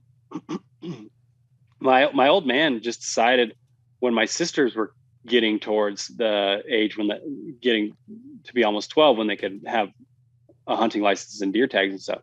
He was like, "Wow, this would be a cool thing to do with my kids." Because he had hunted a couple times in his life, but he was more of a fisherman than a hunter. Yeah. So he just decided, all right, well, let's get the girls in for hunter safety. They're twins. And so they got their hunter safety. They put in for tags. And there's 2 12-year-old girls. They're 4 years older than me. So they're 12 and I'm 8. And he takes them out hunting and they have no idea what they're doing. Just like, essentially a novice hunter teaching 12-year-old girls how to hunt. And it was a wild experience for them. So they actually ended up meeting up with a guy who was out there hunting for himself, or two guys that were hunting for themselves. And they're kind of like just curious, like, what are you guys doing? Are you guys seeing any deer? And they're like, you obviously have no idea what you're doing. So yeah, my sisters and dad were like, well, we think we saw a deer. And these guys were just like, okay, we're going to take you under our wing and we're going to, help you guys hunt. So I wasn't there for the early part of that trip, but I had got to come out for the last part, and that was when they started hunting with these guys who knew what they were doing. So I was 8 years old when I watched my sister shoot her first buck, and that was it was the same thing as I'm talking about with my kids. I was hooked for life. As soon as I saw that deer go down, and we got to eat some of the meat, and I was just like, oh man, this hunting thing is cool. Yeah. So I was itching to get and there weren't any of these like mentorship programs or anything, or maybe there were, we just didn't know about them. I don't know. I just knew I couldn't really hunt until I was 12. So once I was 12, I got my hunter safety and put in for a tag and went out and shot a forky my first year and thought it was the coolest thing ever. So I've been hunting since I was 12 years old. But I didn't get really, really into hunting until Remy gave me a bow in 2014, because, with the Nevada tag system, back in those days, I was only hunting Nevada. Now I'm hunting 5 or 6 different states sometimes. But back then, you draw a deer tag every other year, maybe, and a cow tag every other year, maybe. So Some years you didn't draw any tags at all. So it was really hard for me to get super into it, because it's like, well, from a meat gathering perspective, like I can't really even feed myself off of this much meat, one deer every 2 years. And that was with a gun-based that system? Was rifle hunting. Right. Gotcha. Yeah. So then in 2014, Remy saw how kind of stressed out I was by like all of the post-Olympic attention and doing appearances here and there and media stuff. And he's like, dude, you got to get back into it. You got to start shooting archery. It's like the most relaxing. It's like the most meditative thing that you can do. Here's a bow. And I was like, all right, cool. I'll give it a rip. And I just fell in love with it right away. I was like, oh, this is for me. So that year I put in for deer tags for archery, and archery tags are a lot easier to draw. So I've drawn a deer tag almost every year since, and, call it blind luck, call it whatever. I've been really fortunate about knocking down a lot of meat. And so it went from this recreational thing that I enjoyed, and it was part of like something that I would just do every year, to this like lifestyle where pretty much my family, we eat exclusively wild game meat. And that's saying a lot, because I'm a professional athlete, man. I eat 5,000 to 8,000 calories a day sometimes. So we're eating a lot of game meat, and I've been fortunate enough to knock down enough things with my bow to make that possible. That's awesome, man. So you and Remy were friends then? I guess not before you got into hunting, but before you got into bow hunting? Like, how did that relationship start? Yeah, we just have mutual friends. We're both born and raised in Reno, Nevada. And so we just had mutual friends, and just got to know each other over the years. And when I first met him, I had no idea who he was, really. I was like, oh, you hunt a lot? Oh, that's cool. I like hunting too. Tell me about it. And that friendship over the years has just blossomed, obviously, because now we're into a lot of the same things. Remy got really into skiing kind of at the same time I got really into hunting. So that's funny. It's been a fun friendship. Now our wives are friends. Remy's got a newborn little girl. Well, she's not newborn now, but she's a recent addition to his family. So it's just that's a cool friendship. And I jump on any opportunity that I get to go hunting with that guy, because he's forgotten more things about hunting than I will ever know. So it's super cool to have him as kind of a hunting mentor. He's the one who took me to Hawaii, actually, after I shattered my femur. He was like, hey, man, come down and hunt in Lanai with me if you can walk, because I think that you'd enjoy it. So that's awesome, man. So I mean, obviously you've picked up and adapted to the archery thing. Have you put Remy on the half pipe? I would like tackle him if he wanted to go in the half pipe. I'm like, dude, you got way too much responsibility to go into this thing.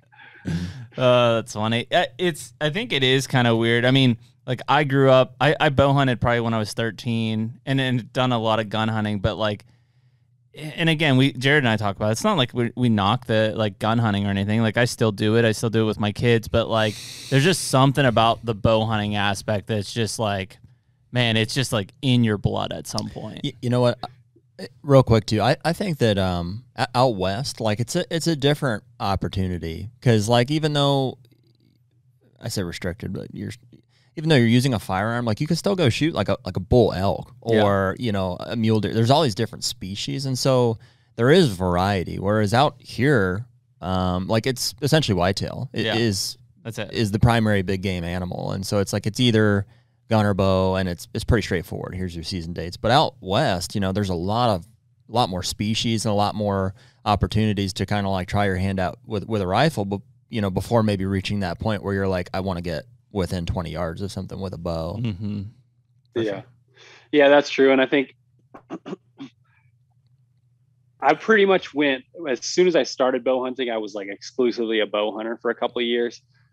And then I realized, you know, there's some real merit to this gun hunting thing, especially because I live right on the California border, and I can drive 2 hours and be hunting hogs pretty fast. And there are times when I'm like, dude, I just want to take the boomstick out and knock down a couple hogs because the freezer's getting pretty empty. Yeah, that's awesome. And I don't feel bad about that at all because I'm like, man, these things somebody needs to get them. Yeah. And I don't feel bad, but I love hunting them with a bow. Actually, hog hunting is way more fun with a bow. But when I'm on like a time crunch and I can go out and smack a couple with the rifle, I'm totally happy to do it. I don't feel any bow hunter elitism whatsoever. Dude, in the words of Michael Waddell, like around here, turkeys is, you know, a long bear is supposed to be shot in the face with a shotgun. You know, I've there are things that are meant to be shot. Yeah, exactly. Oh, I think you just clicked a button there. There you go.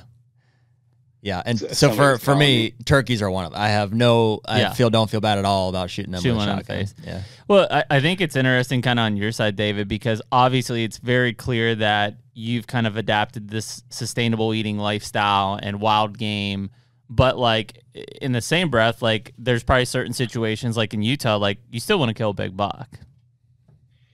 I mean, that was fairly unique for me. Really? To be honest. Like I haven't killed enough bucks with my bow yet to like, I still get excited to shoot forked horns, man.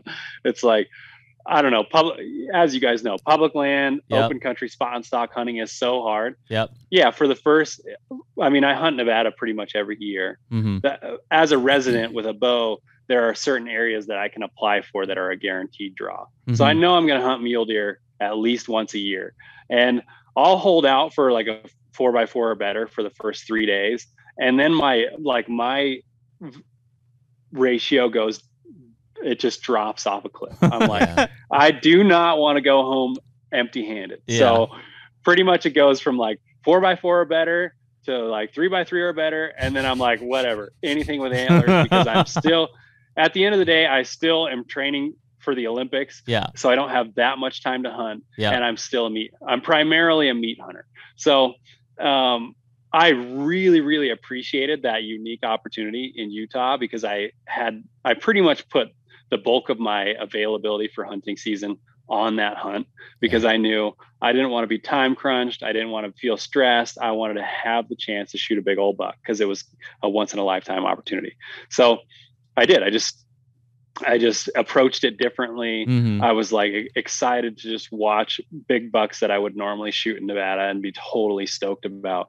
And it was so much fun. So I can see that maybe, you know, as my ski career winds down and I spend a lot less time on the road skiing, I could see my standards maybe going up for hunting and being like, no, I really want to shoot a mature buck. I want to make sure I outsmarted the biggest buck on the mountain, that kind of thing. But for right now, I'm still trying. For one thing, one of my main goals at the end of hunting season is to have enough meat for the year to not have to go and buy it. So that always plays into how I hunt. I'm like, hey, that forky might be small, but he's got a lot of meat on him. Yeah, you know, that makes sense.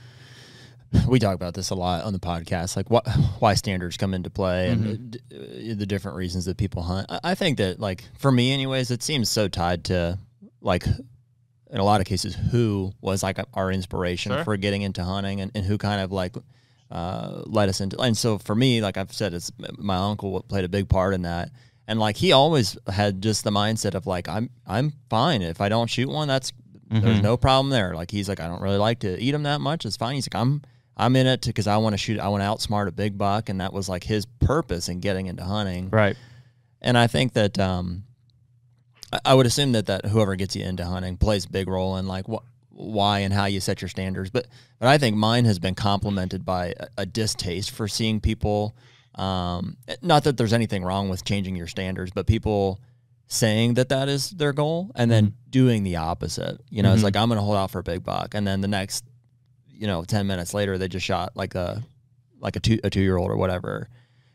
Which there's nothing wrong. If you want to go shoot a 2-year-old, or your goal is just purely to have fun, or your goal is just purely to get meat, whatever it is, great. I'm all for that. But when people go against their own standards, just so willingly, I think is what's driven me even more in that direction that my uncle went, is like. Yeah. I think it's the pressure of this industry too. And David, I think, you know, being involved with it now, crossing over from the ski side, you probably see it, and you probably have it on the ski side too, is that, there's an expectation for this industry, which is, it puts a bad taste in my mouth. Like, again, if you want to just go out and shoot a buck, like go shoot a buck. But there's people in this industry that feel like they have to shoot a buck of a certain caliber or a certain age, and they just feel like they have to, which nobody's making you do it. And then what's happening is a lot of times they're putting false information to people who are maybe not as seasoned hunters to say like, oh yeah, I just went out and shot this management buck and I'm like, no, dude, that's like a 2-year-old 8-point. Like, that's not a management deer. Like, what do you, like, it's cool if you want to shoot it, but don't go and justify why you shot it because it's a management deer or it's a call buck or it's 4 years old when it's clearly 2 years old. Like, you're just lying, not to yourself, but to like everybody. Dude, there's nothing worse than that. It's just not knowing. Yeah. I don't know if they don't. I don't think they're lying about it. You don't think so? I don't think they know. I mean, dude, I've seen the season's been open less than 2 weeks, and besides the 2 like giant farm deer that have been floating around here, like I've seen at least 4 posts of somebody's like, I went down to Georgia, shot this management buck. I'm like, dude, that's a 2-year-old 8-point. Yeah, they're not. Like, I don't think they're lying. What are you talking about? They don't know. They don't know. They don't know. Yeah, and if they kind of run in that culture where that's like an acceptable thing to do. Like as soon as you shoot a small buck, it becomes a management. Yeah, what buck. are you talking about, man? Like, dude, we saw when we were in North Dakota last year, we saw this just giant. What was he? A 3x3? Where? That when? Huge 3x3 last year that you and I both made a stock on. The old buck that was the 2 bucks were together in North Dakota. Yeah. It's like a giant 3x3. Yep. It was a tank. Like, I mean, all day long would have loved to kill that buck. And I'm sure there's guys that would have looked at that and like, it's a big 3x3 management buck. I'm like, what are you talking about? That's freaking monster. Well, I love big 3x3. Well, see, and one of the deer we were stalking in Utah was a giant 3x3, and I was like, well, he's not going to score well, but he's a super cool just buck. A super big frame, man. Like, that's just awesome. Yeah. He's a 5-6-year-old buck. Exactly. Who cares if he's a 3x3? In that sense, it's accurate though. That is a management buck. I think in that sense, like a management buck is a mature deer that is not going to score well, according to a Boone and Crockett. So that is a management buck. But what I see is like these guys will go out and they shoot a 2-year-old and they're like, oh man, he's old and he's big bodied and look at the character on his antlers, and it's like it's cool that you shot that deer, but he's not mature. He's a 2-year-old. And so don't claim that he is. Well, and I think that's where we kind of said is like, my goal is to kill. I'd love to kill a mature buck every time I'm out, and that's for me. That's 4 and older. There are certain situations that it could be a 3.5-year-old. It's been kind of cool to see, like even on this lease in Ohio here, like we're getting a lot of 4-year-olds showing up, and it's kind of like, maybe let's wait and see. Like let's give that one another year, and so I think it has to just do with the resource, and it's just what you want to shoot. I mean, that's my thing, and I guess that goes back on your point and what David was saying too. Is like I'm gonna fill my freezer this year before the season is done. I will have plenty of deer in that freezer to feed my family, hopefully through to the next year. Yeah. That said, I might do it with does and not 2-year-old bucks. Sure. Right. Yeah. See, that's where I think you guys have that opportunity. That I don't have. So like from a time standpoint, when I talk about meat hunting, like I only have so much time, and I'm not allowed to shoot does. So which is crazy. I have to shoot. Yeah, you don't have a choice. You don't have a choice in that situation. Whereas if I shoot a 2-year-old buck in Ohio, I'm done. There are no more tags. I'm out. I can buy doe tags, but like if I can buy doe tags to fill my freezer, that's the goal, of which then I don't have to shoot a 2 or 3 year old buck. I can wait for a 4 or 5. And if I don't shoot one, who cares? I just put 3 does in the freezer in one day. Yeah. The meat freezer's looking good. Exactly. You brought up a good point. I think, you know, some people ask me, the reality is, we lost you again there, Call David. me here. Sorry. Oh, that's all right. There you go. The reality is, I could take my credentials on the skiing side and essentially make a career out of public speaking for the rest of my life if I wanted to. Mm-hmm. I do a lot of corporate speaking engagements. I could be involved in the ski industry on the professional side for the rest of my life if I wanted to. So everybody asks me, dude, why are you getting involved in hunting? What's the point? Why don't you just hunt and not tell anybody about it? Because that's one of the things that I've lost sponsors over the years, and you know, because of you being I've probably a hunter, lost dollars because of being unashamed of being a hunter.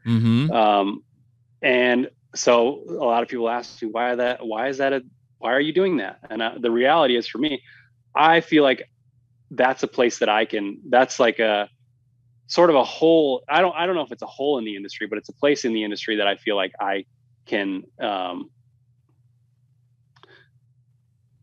a place where I fit. Yeah. It's like, I am not a born and bred hunter. You know, I'm not the son of a big trophy hunting dad who has a bunch of big bucks on the wall. I'm just the guy who got into this because my sisters did, and I thought it was cool. And now I'm getting more and more into it. And I hunt primarily for meat. And I do it because I have an athletic lifestyle and I'm constantly eating protein, and it's the best thing for me to eat. And it's just a different approach. So that's kind of why I enjoy doing this kind of stuff, is because I'm like, hey, I'm approaching this from a totally different perspective than you are. And I'm totally stoked if you only want to shoot a big old buck. I'm just going to let you know up front. If it starts getting down to the wire and I'm either going home with nothing or I'm going home with a young buck, I'm going to take the young buck because I'm here to feed my family. Yeah. And just experiencing it from that side, because I think that mentality needs to be, it's like out there, but people who are like that don't really talk about it. It's like, well, dude, you know, I think that's going back to the management buck thing. People are like, oh yeah, well, he's just a management buck. It's like, no, that was the buck that you shot. That's the one I wanted to kill. That's the one you wanted to kill.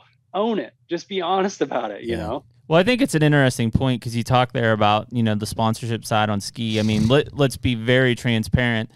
Out of the number of professional athletes out there, very few who do hunt probably brag about it, you know, are bold and saying that they hunt.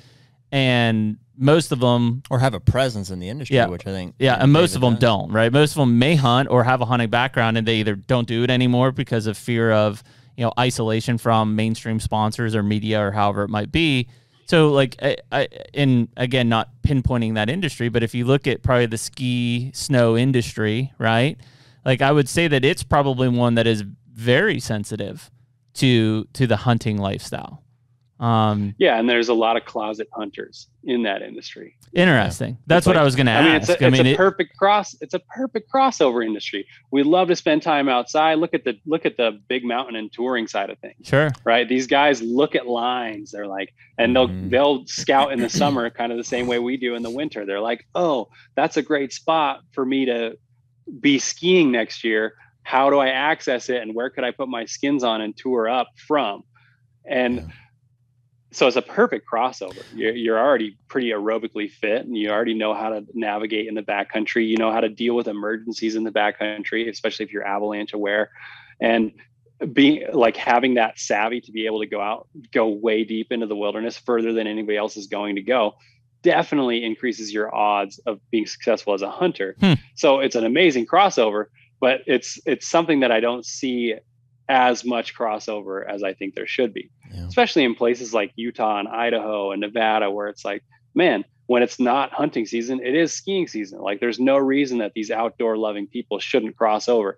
So that's kind of where I think you helped me enunciate the point that I was trying to make earlier, is I'm trying to make this lifestyle a little bit more just available to people. Just like, hey, look, this is not that, like, it's not that far. It's not that hard to get into. You just need to find somebody who hunts, who wants to take you out, and you need to go out there and try it. Yeah. Whether you're just tagging along for the first time and you don't even have a weapon, but you're just going out there to help be shoulders to put meat on at the end of the hunt, or what, like, just get out there and experience it. And if you experience it firsthand, I mean, I've got like I would say like a 60 to 70% success rate with new hunters. I try to take out, I make it like a personal goal every year to take out at least one brand new hunter that's never hunted in their life. Whether we're going waterfowl hunting or chucker hunting or, big game hunting, I try to take somebody out that's never hunted before. And once they experience it firsthand, they might not be as into it as I am, because I don't think there's that many people who are, but they're into it and they're like, yeah, I would absolutely do this again. I'm putting in for tags next year. Very cool, man. So is it like you talk about some of these closet hunters, like when you end up going to some of these events or training, did those closet hunters like come out and like talk to you like, hey man, like I saw a good buck last week? Oh yeah, definitely. That's so funny. Like, and is it just like fear of loss of sponsorships and dollars that they just don't? Yeah. I mean, I can tell you straight up, I've lost money over hunting. And I'm happy to do so. The reality is I'm still doing fine. So, yeah, it's wild though, man. If we were doing this podcast and I was sitting on the curb, with my sign out, like panhandling, I might have a different approach. But right. Like, I still feel very fortunate to be making money doing what I love to do on the skiing side of things. And so I just don't want to be, I don't ever want my public persona to be so far removed from who I really am, that I forget myself. Mm-hmm. So I just decided that along the way. I was like, dude, I'm just going to be a hunter. I am a hunter. So I'm going to be a hunter publicly too, because I don't want to not talk about it. I don't want to have to be so careful about like, oh, I was out in the wild doing wild things, like, no, I spent the month of August hunting. Yeah, that's what I do. Well, every year. And I think it was probably in like the most recent X Games or something, and we're watching some of your events, and I'm like, "There's David. Oh, he's wearing like First Light." I was like, "Dude, how cool!" Like, you don't see that. Yeah. You don't see like a dude wearing camo out there hitting the half pipe, Yep, that's my realm. I would say too. I think it extends even further, obviously, than just skiing, but it seems like there's a natural inclination for anybody who's like thrill seeking, or like people who are involved in extreme sports, whether it's motocross or skiing or you name it. It's like, dude, hunting under the right circumstances is a pretty extreme rush. I mean, that's a big part of why we do it. And so like for me to transition from things like I had a major injury to when I was like 16 or something like that, and so I looked at these things that I couldn't do anymore that were like contact sports, football, wrestling, motocross is what I actually got hurt doing. It's like, I started to look at things like hunting as something, first of all, that I could still do, was a non-contact sport, but that gave me that two things, probably the ability to like focus so intently and to like just obsess and have a passion into something that can consume so much of my time and now money and resources and stuff. But then ultimately gave me that that rush that I think is just different even than motocross could have ever given me. Yeah, but somehow it's a similar feeling though. Like, I mean, I've stood on the top of the podium at the X Games and the Olympics, and I've also stood 25 yards from a bull elk while he was bugling and got to draw back and shoot him. And there's like, they're very similar. Like the rush that you get is very similar. And I think part of why I was able to be okay at bow hunting early was because of the mental training that I've done on the half pipe. Sure. Being able to perform well under pressure, and not get buck fever and not get nerves. So like, I just went right into this bow hunting thing, and I was like, oh, this is the same kind of mental pressure that I deal with on skis, which means that all these tools that I have on skis apply. And that's why I was able to knock down bucks right away, which open country mule deer hunting with a bow is one of the more difficult things you can do.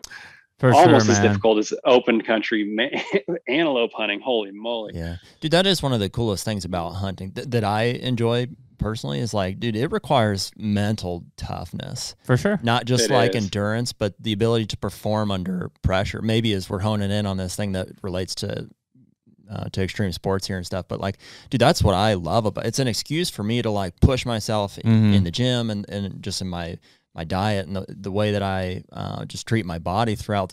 Like a lot of that is tied to, you know, how I want to perform. Like you said, David, when that animal's 25 yards in front of me, and it's like, what is my preparation? How is this going to pay off? How can I control my breath? And then ultimately the success of that is like proof that I was able to do that, you know, throughout the season. Well, I think we talk about it a lot from a bow hunting perspective versus an archery perspective. Like we know some really good archers, well, like dude, 3D and target that is type why stuff. archery I think is so appealing to all of us, is because you can get away with a rifle without doing that preparation, but a bow is really going to test you. And I mean, those guys, there's those guys who are doing 3D and target archery who frankly, and no offense to them, they're not good bow hunters. Yeah. When the moment comes to take a deer or an elk, it's a different deal.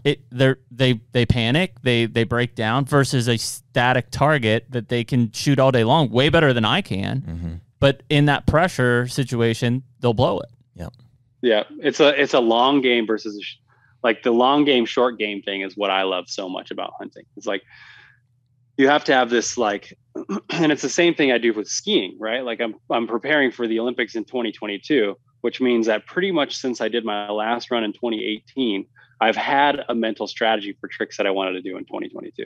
Like I want to work on this trick. I want to, by this time of the year before, I want to hopefully be doing this kind of stuff and planning this super long strategy. And that's kind of what we do as hunters year in, year out. We're like you said, you're taking care of your fitness, you're taking care of your diet, you're trying to be as healthy and able to go as quickly and efficiently as you can when you're out there in the woods. And so that's like the long strategy. And then you have these medium range strategies where it's like, okay, there's a buck that I spotted. Or for me, it's like, okay, I'm 2 weeks out from the X Games this year. What's my strategy now? It becomes a little bit shorter of a game. And then you actually get in range and it's like, when do I draw? Super intense. Like do I draw now? Do I draw later? I'm actually in range of this animal. And as any bow hunter will tell you, there are so many ways you can mess it up at the last second. It's astounding. Like you're like, I thought I'd made every single mistake I could possibly make as a bow hunter, but nope, look, I found a new one. Never even thought of that before. It is wild, man. I think it's like it starts at that long game though. Like if you're constantly prepping and preparing, it puts like a positive pressure on the mid and the short range, goals or pressures, whatever you're calling them there, to where it's you're like not playing catch up. Yeah, it's like I've done the work here, and I'm thinking that as I encountered that buck a week before. I made the move. Here he is coming in. He's at 50. He's at 40. I have that security to know like I've done the work. I know I can pull this off, and then it gives you. I think confidence is a huge role in ultimately executing the shot when it counts.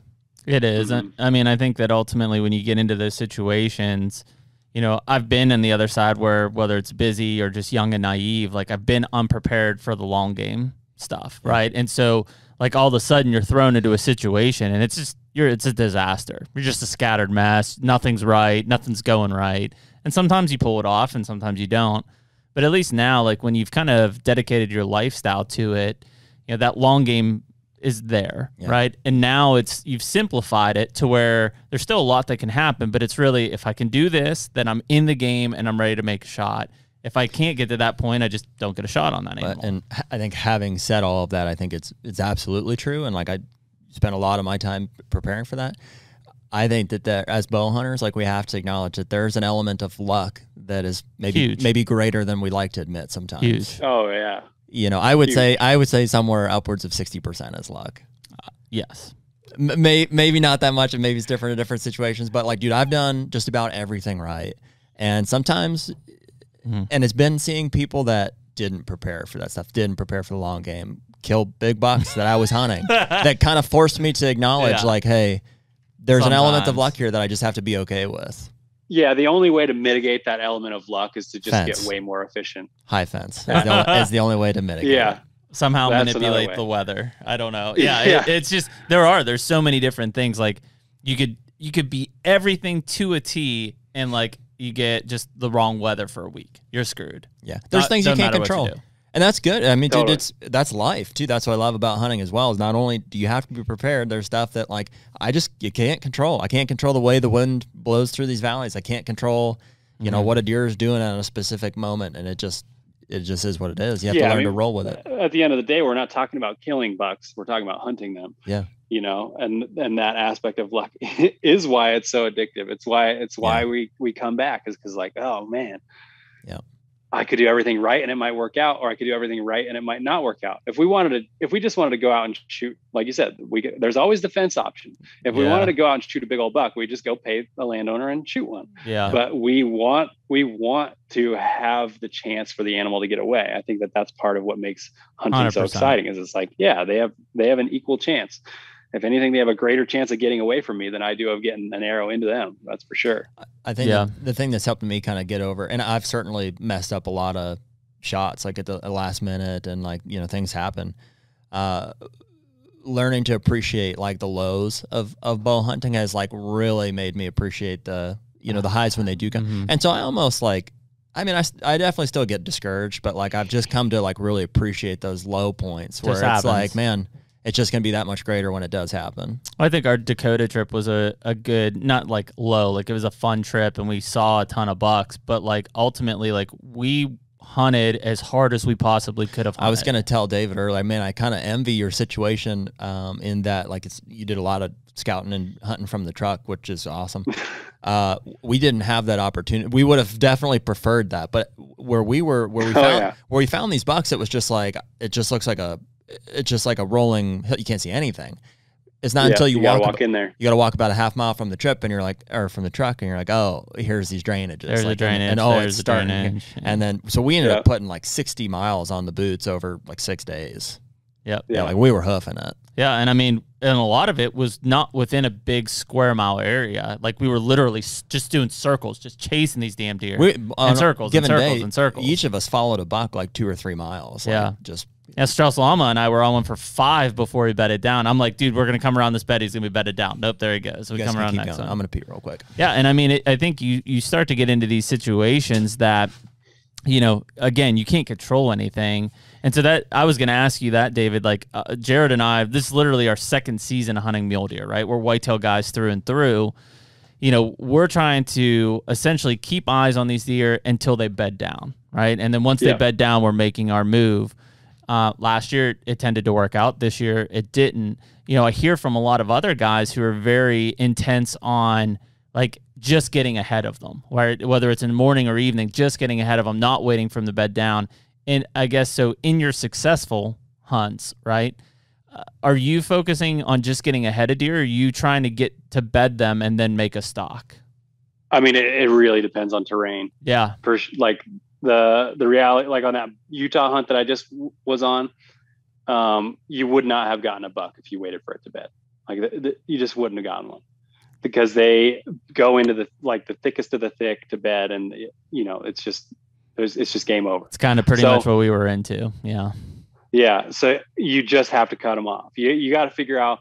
So most of the stuff that I hunt in Nevada is high alpine stuff where there's, you know, mountain mahoganies and junipers and stuff. Or even some of the places I hunt, they like to bed under cliffs. Yeah, just under cliffs and shade. So if you're in places where they're going to bed in the shade, absolutely that's the most effective way to hunt them. Yeah. Because you can take your time, you can wait till the wind is consistent, you can get the wind right, and you really lessen your chances of being smelled that way. So that's absolutely the best way to hunt them in that kind of country. But there are places that I go that I just realize, nope, I got to cut them off or I'm not going to get one. Mm-hmm. And Utah's like that a lot for me. So I've probably killed 6 or 7 bucks in Utah now. And I don't think a single one of them has been bedded. Really? That just I've like done a bedded spot and stock. Yeah, just cut them off. You find their travel routes, you figure out where they're going, you figure out their patterns, and you get there first. Yeah, I mean, that's one that, again, same area, right? Last year in the Badlands, cliffs, shady areas, like we were in deer, we could make stocks and successful stocks. This year, as those deer pushed into the grasslands, much like what it sounds like your Utah area was, big, brushy, thick draws that we would get those deer into those beds, but then you couldn't approach them. It was almost unstockable, you know? Yeah, I mean, they bed there for a reason. Yeah, they put the wind at their back, and they can see everything in front of them, and they hear anything coming from the side, and it's just like, yeah, your chances of getting on them are really, really tough. So if you figure out where they go, if they go consistently, sometimes they'll consistently go to the same bedding area, and then okay, if I see him in the morning on that hillside, he's going to bed right there, which means I got to catch him on that ridge right there, and that's another way to hunt them.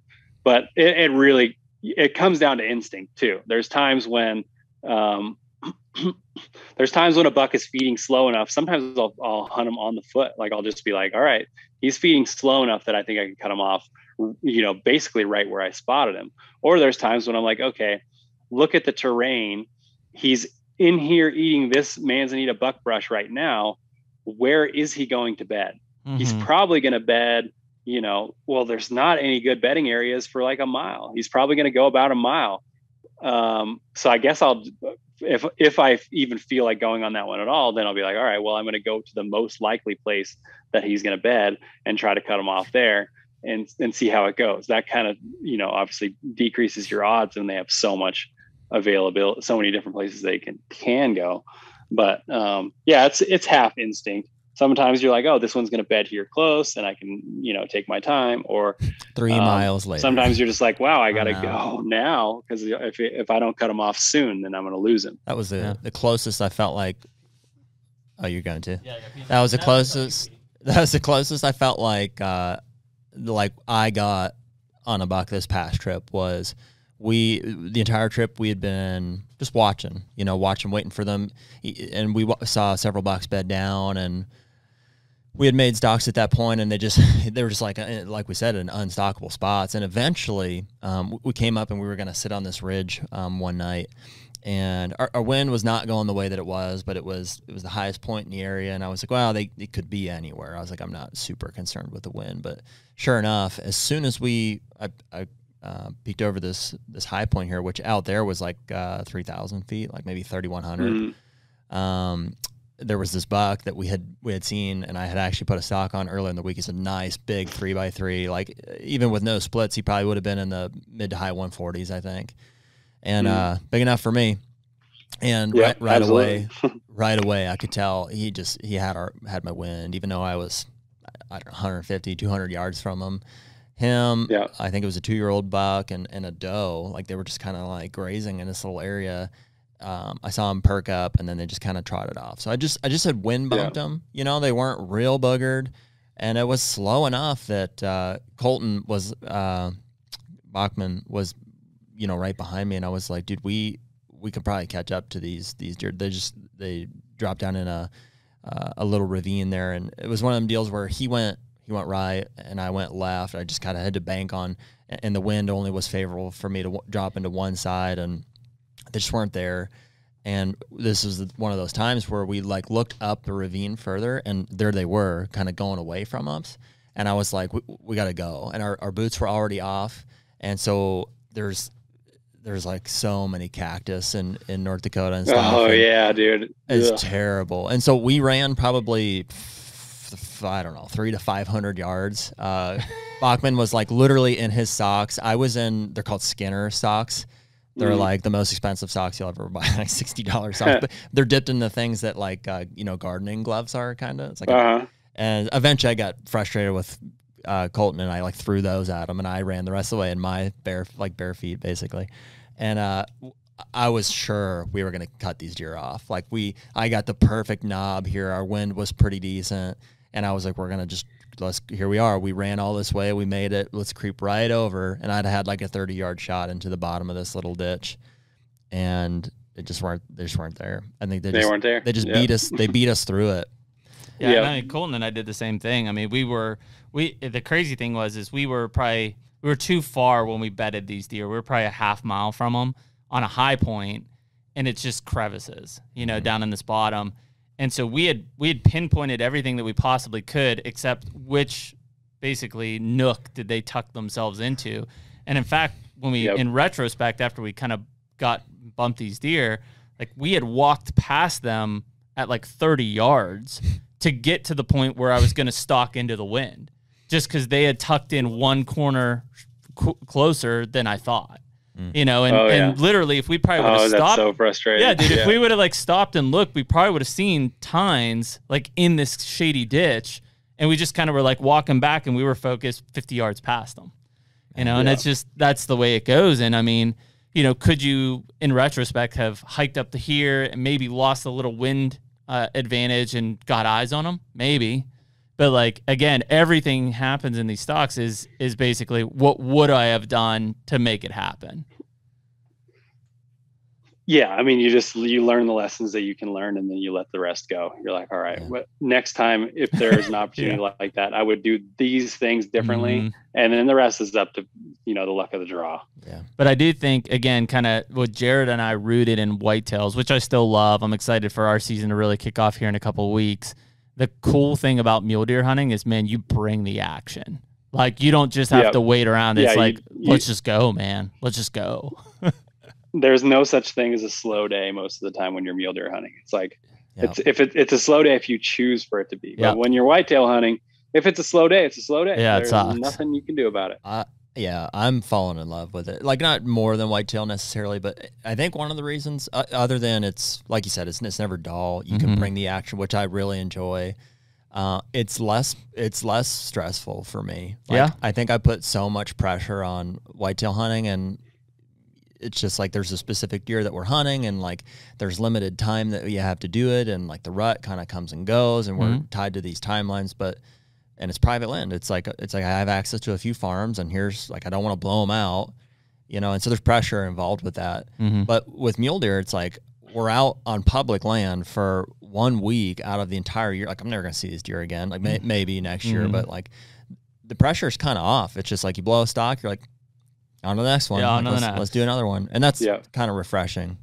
Very, very much so. There's still some things that you know, are similarities like in the morning and evenings, just glassing and trying to get on deer and stuff. But like, again, if you're not in the deer for whitetail on your farm, like, you're out, like, go home, take a nap, right? Here, it's just like, cool, let's hit this drainage, or let's do this, or I saw deer over here last sit. So I think that aspect of it is really cool.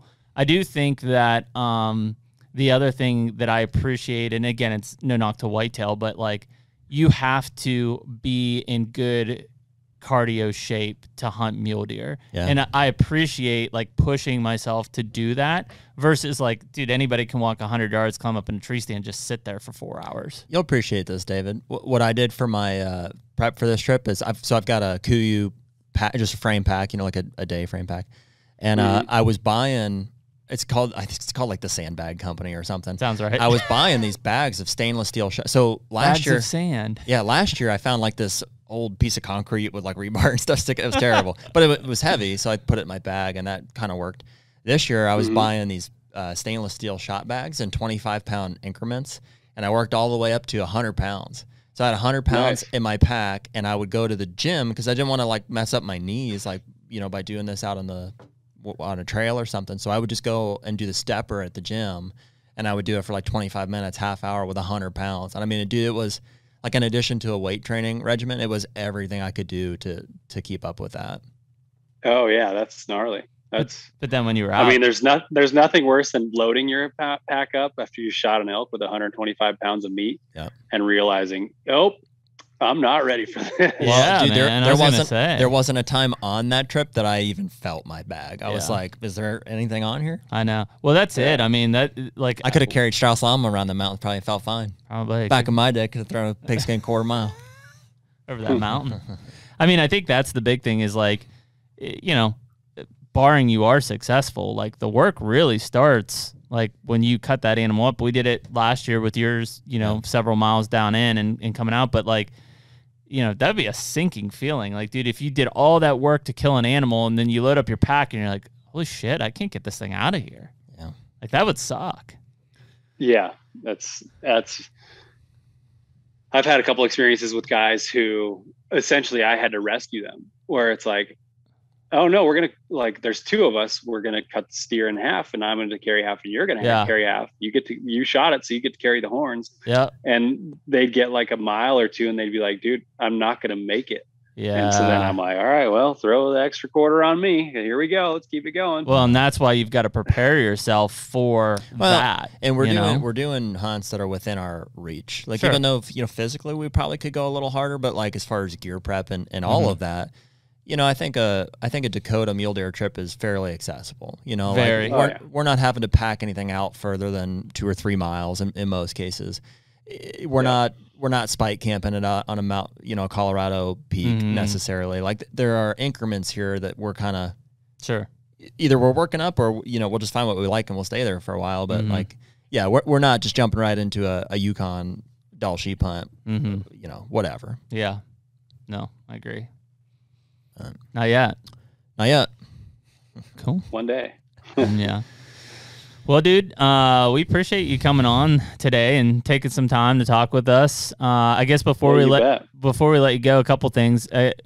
You're probably hardcore. It's September now. You're into hardcore training, but do you have any more hunts left for the year, for the fall?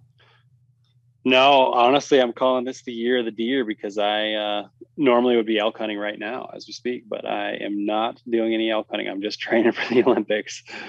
So yeah, I'm home for the month of September, which is weird for me. Over the last couple of years, I've definitely been spending a lot of time out in the elk woods.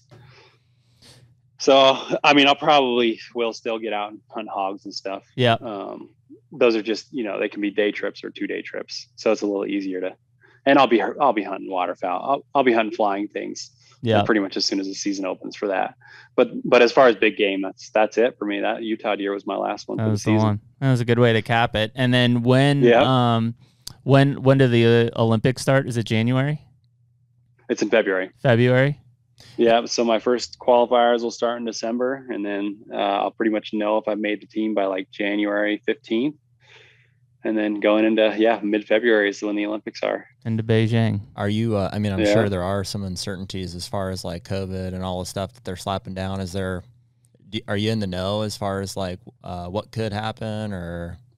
The reality is nobody's really in the know. Yeah. Like just like the Olympics in Tokyo. Yeah. They're like, well, we don't know what we're going to do. Right. So nobody knows. Yeah. So, I mean, if I was to guess, I would say we're probably going to do it very similar to how Tokyo did, where there's no spectators, everybody's in a bubble. They all get tested every day and all that stuff. I'm sure that's probably how it's going to go.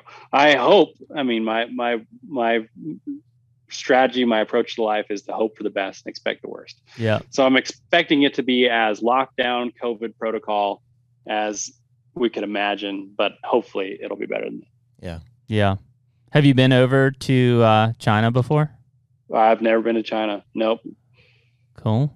But I'll be going potentially in December. Before we have a kind of like a warm-up event in December. So we'll see. Cool, man.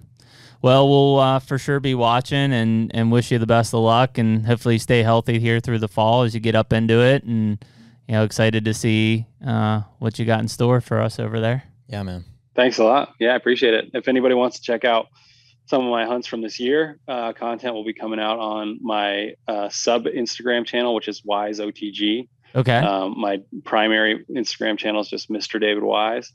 And then YouTube is Mr. David Wise as well. So we'll put some stuff out on YouTube and on Instagram. What will most of that stuff be on? Is it going to be on the Wise OTG Instagram channel for? Yeah, most of the.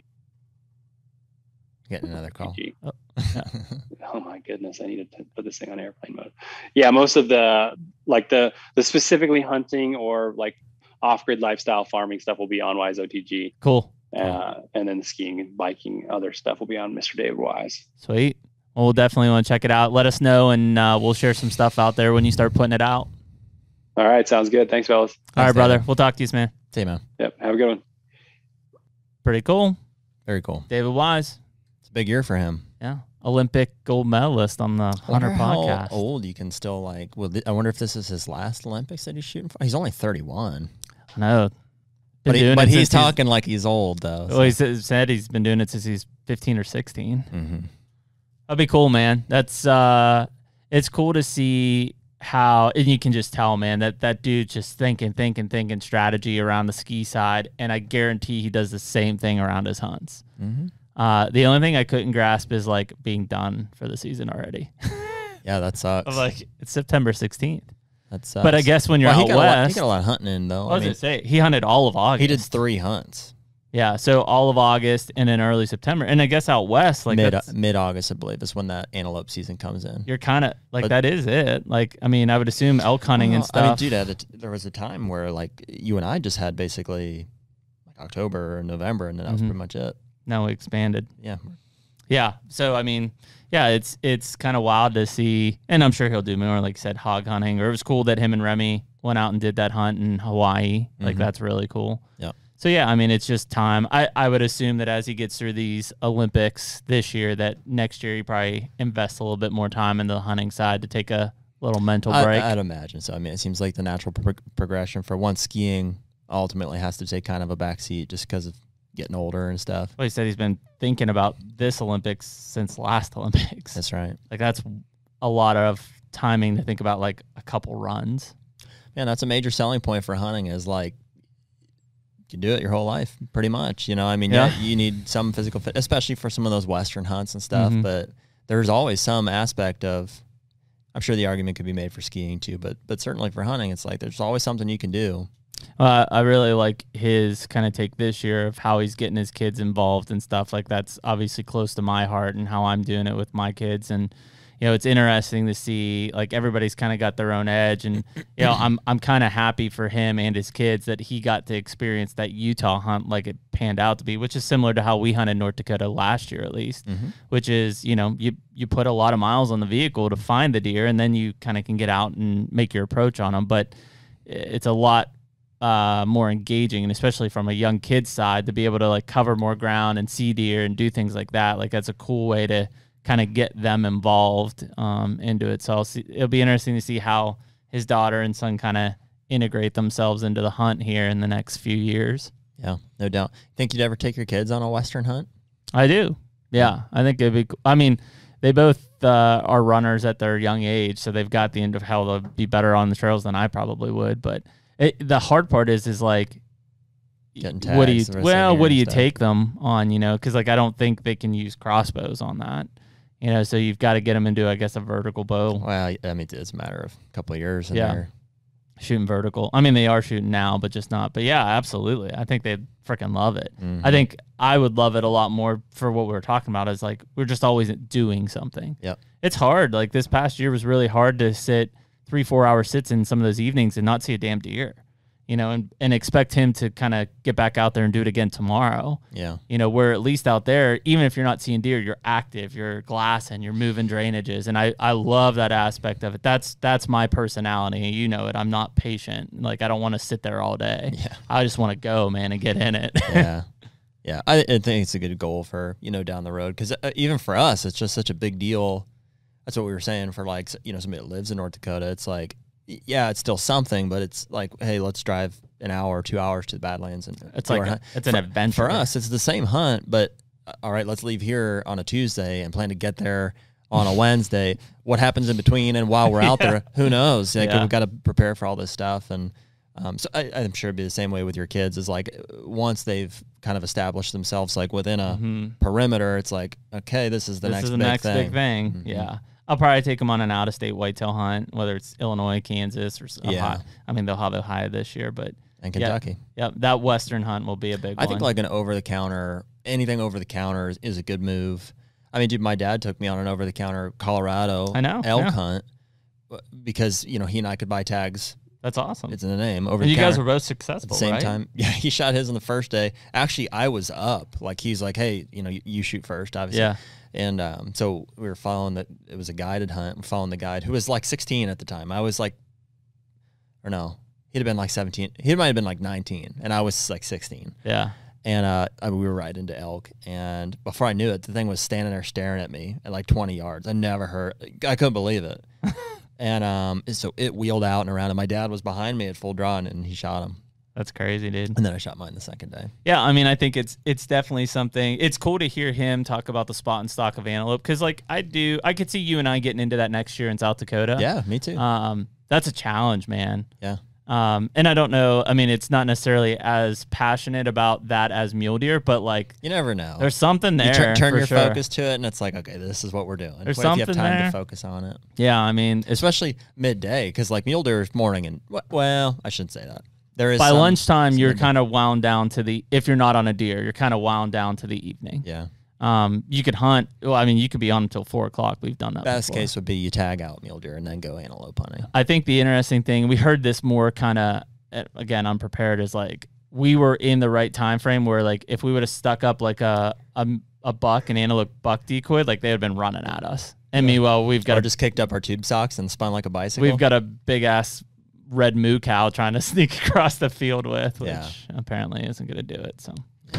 Anyways, cool guest. Awesome to have like a freaking Olympic gold medalist on the podcast and a passionate hunter. I would love to go on a hunt. Maybe once he's done with this whole ski thing, we get him on a whitetail hunt out with us. He's offered in Nevada when you start putting in. I thought I put in this year and I just didn't apparently. But so we need to do that and maybe get him on a whitetail hunt out here.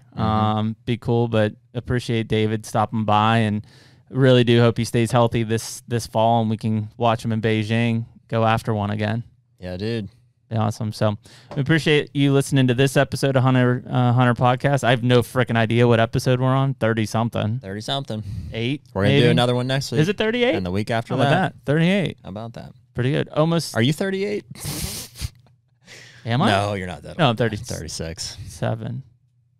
You're getting there, though. 37. Mm-hmm. Yeah. Carry the one. Yeah, 37. No matter how old I get, you'll always be older than me. I will always be older than you. You did have a comment that you look like an 80s wrestler, so that would put you in the right wheelhouse. I take that as a compliment. Oh, for sure. Yeah. We'll have to look back at some Macho Man, Randy Savage type stuff. You're going nowhere. Well, we appreciate everybody listening, and we will see y'all next week. Later.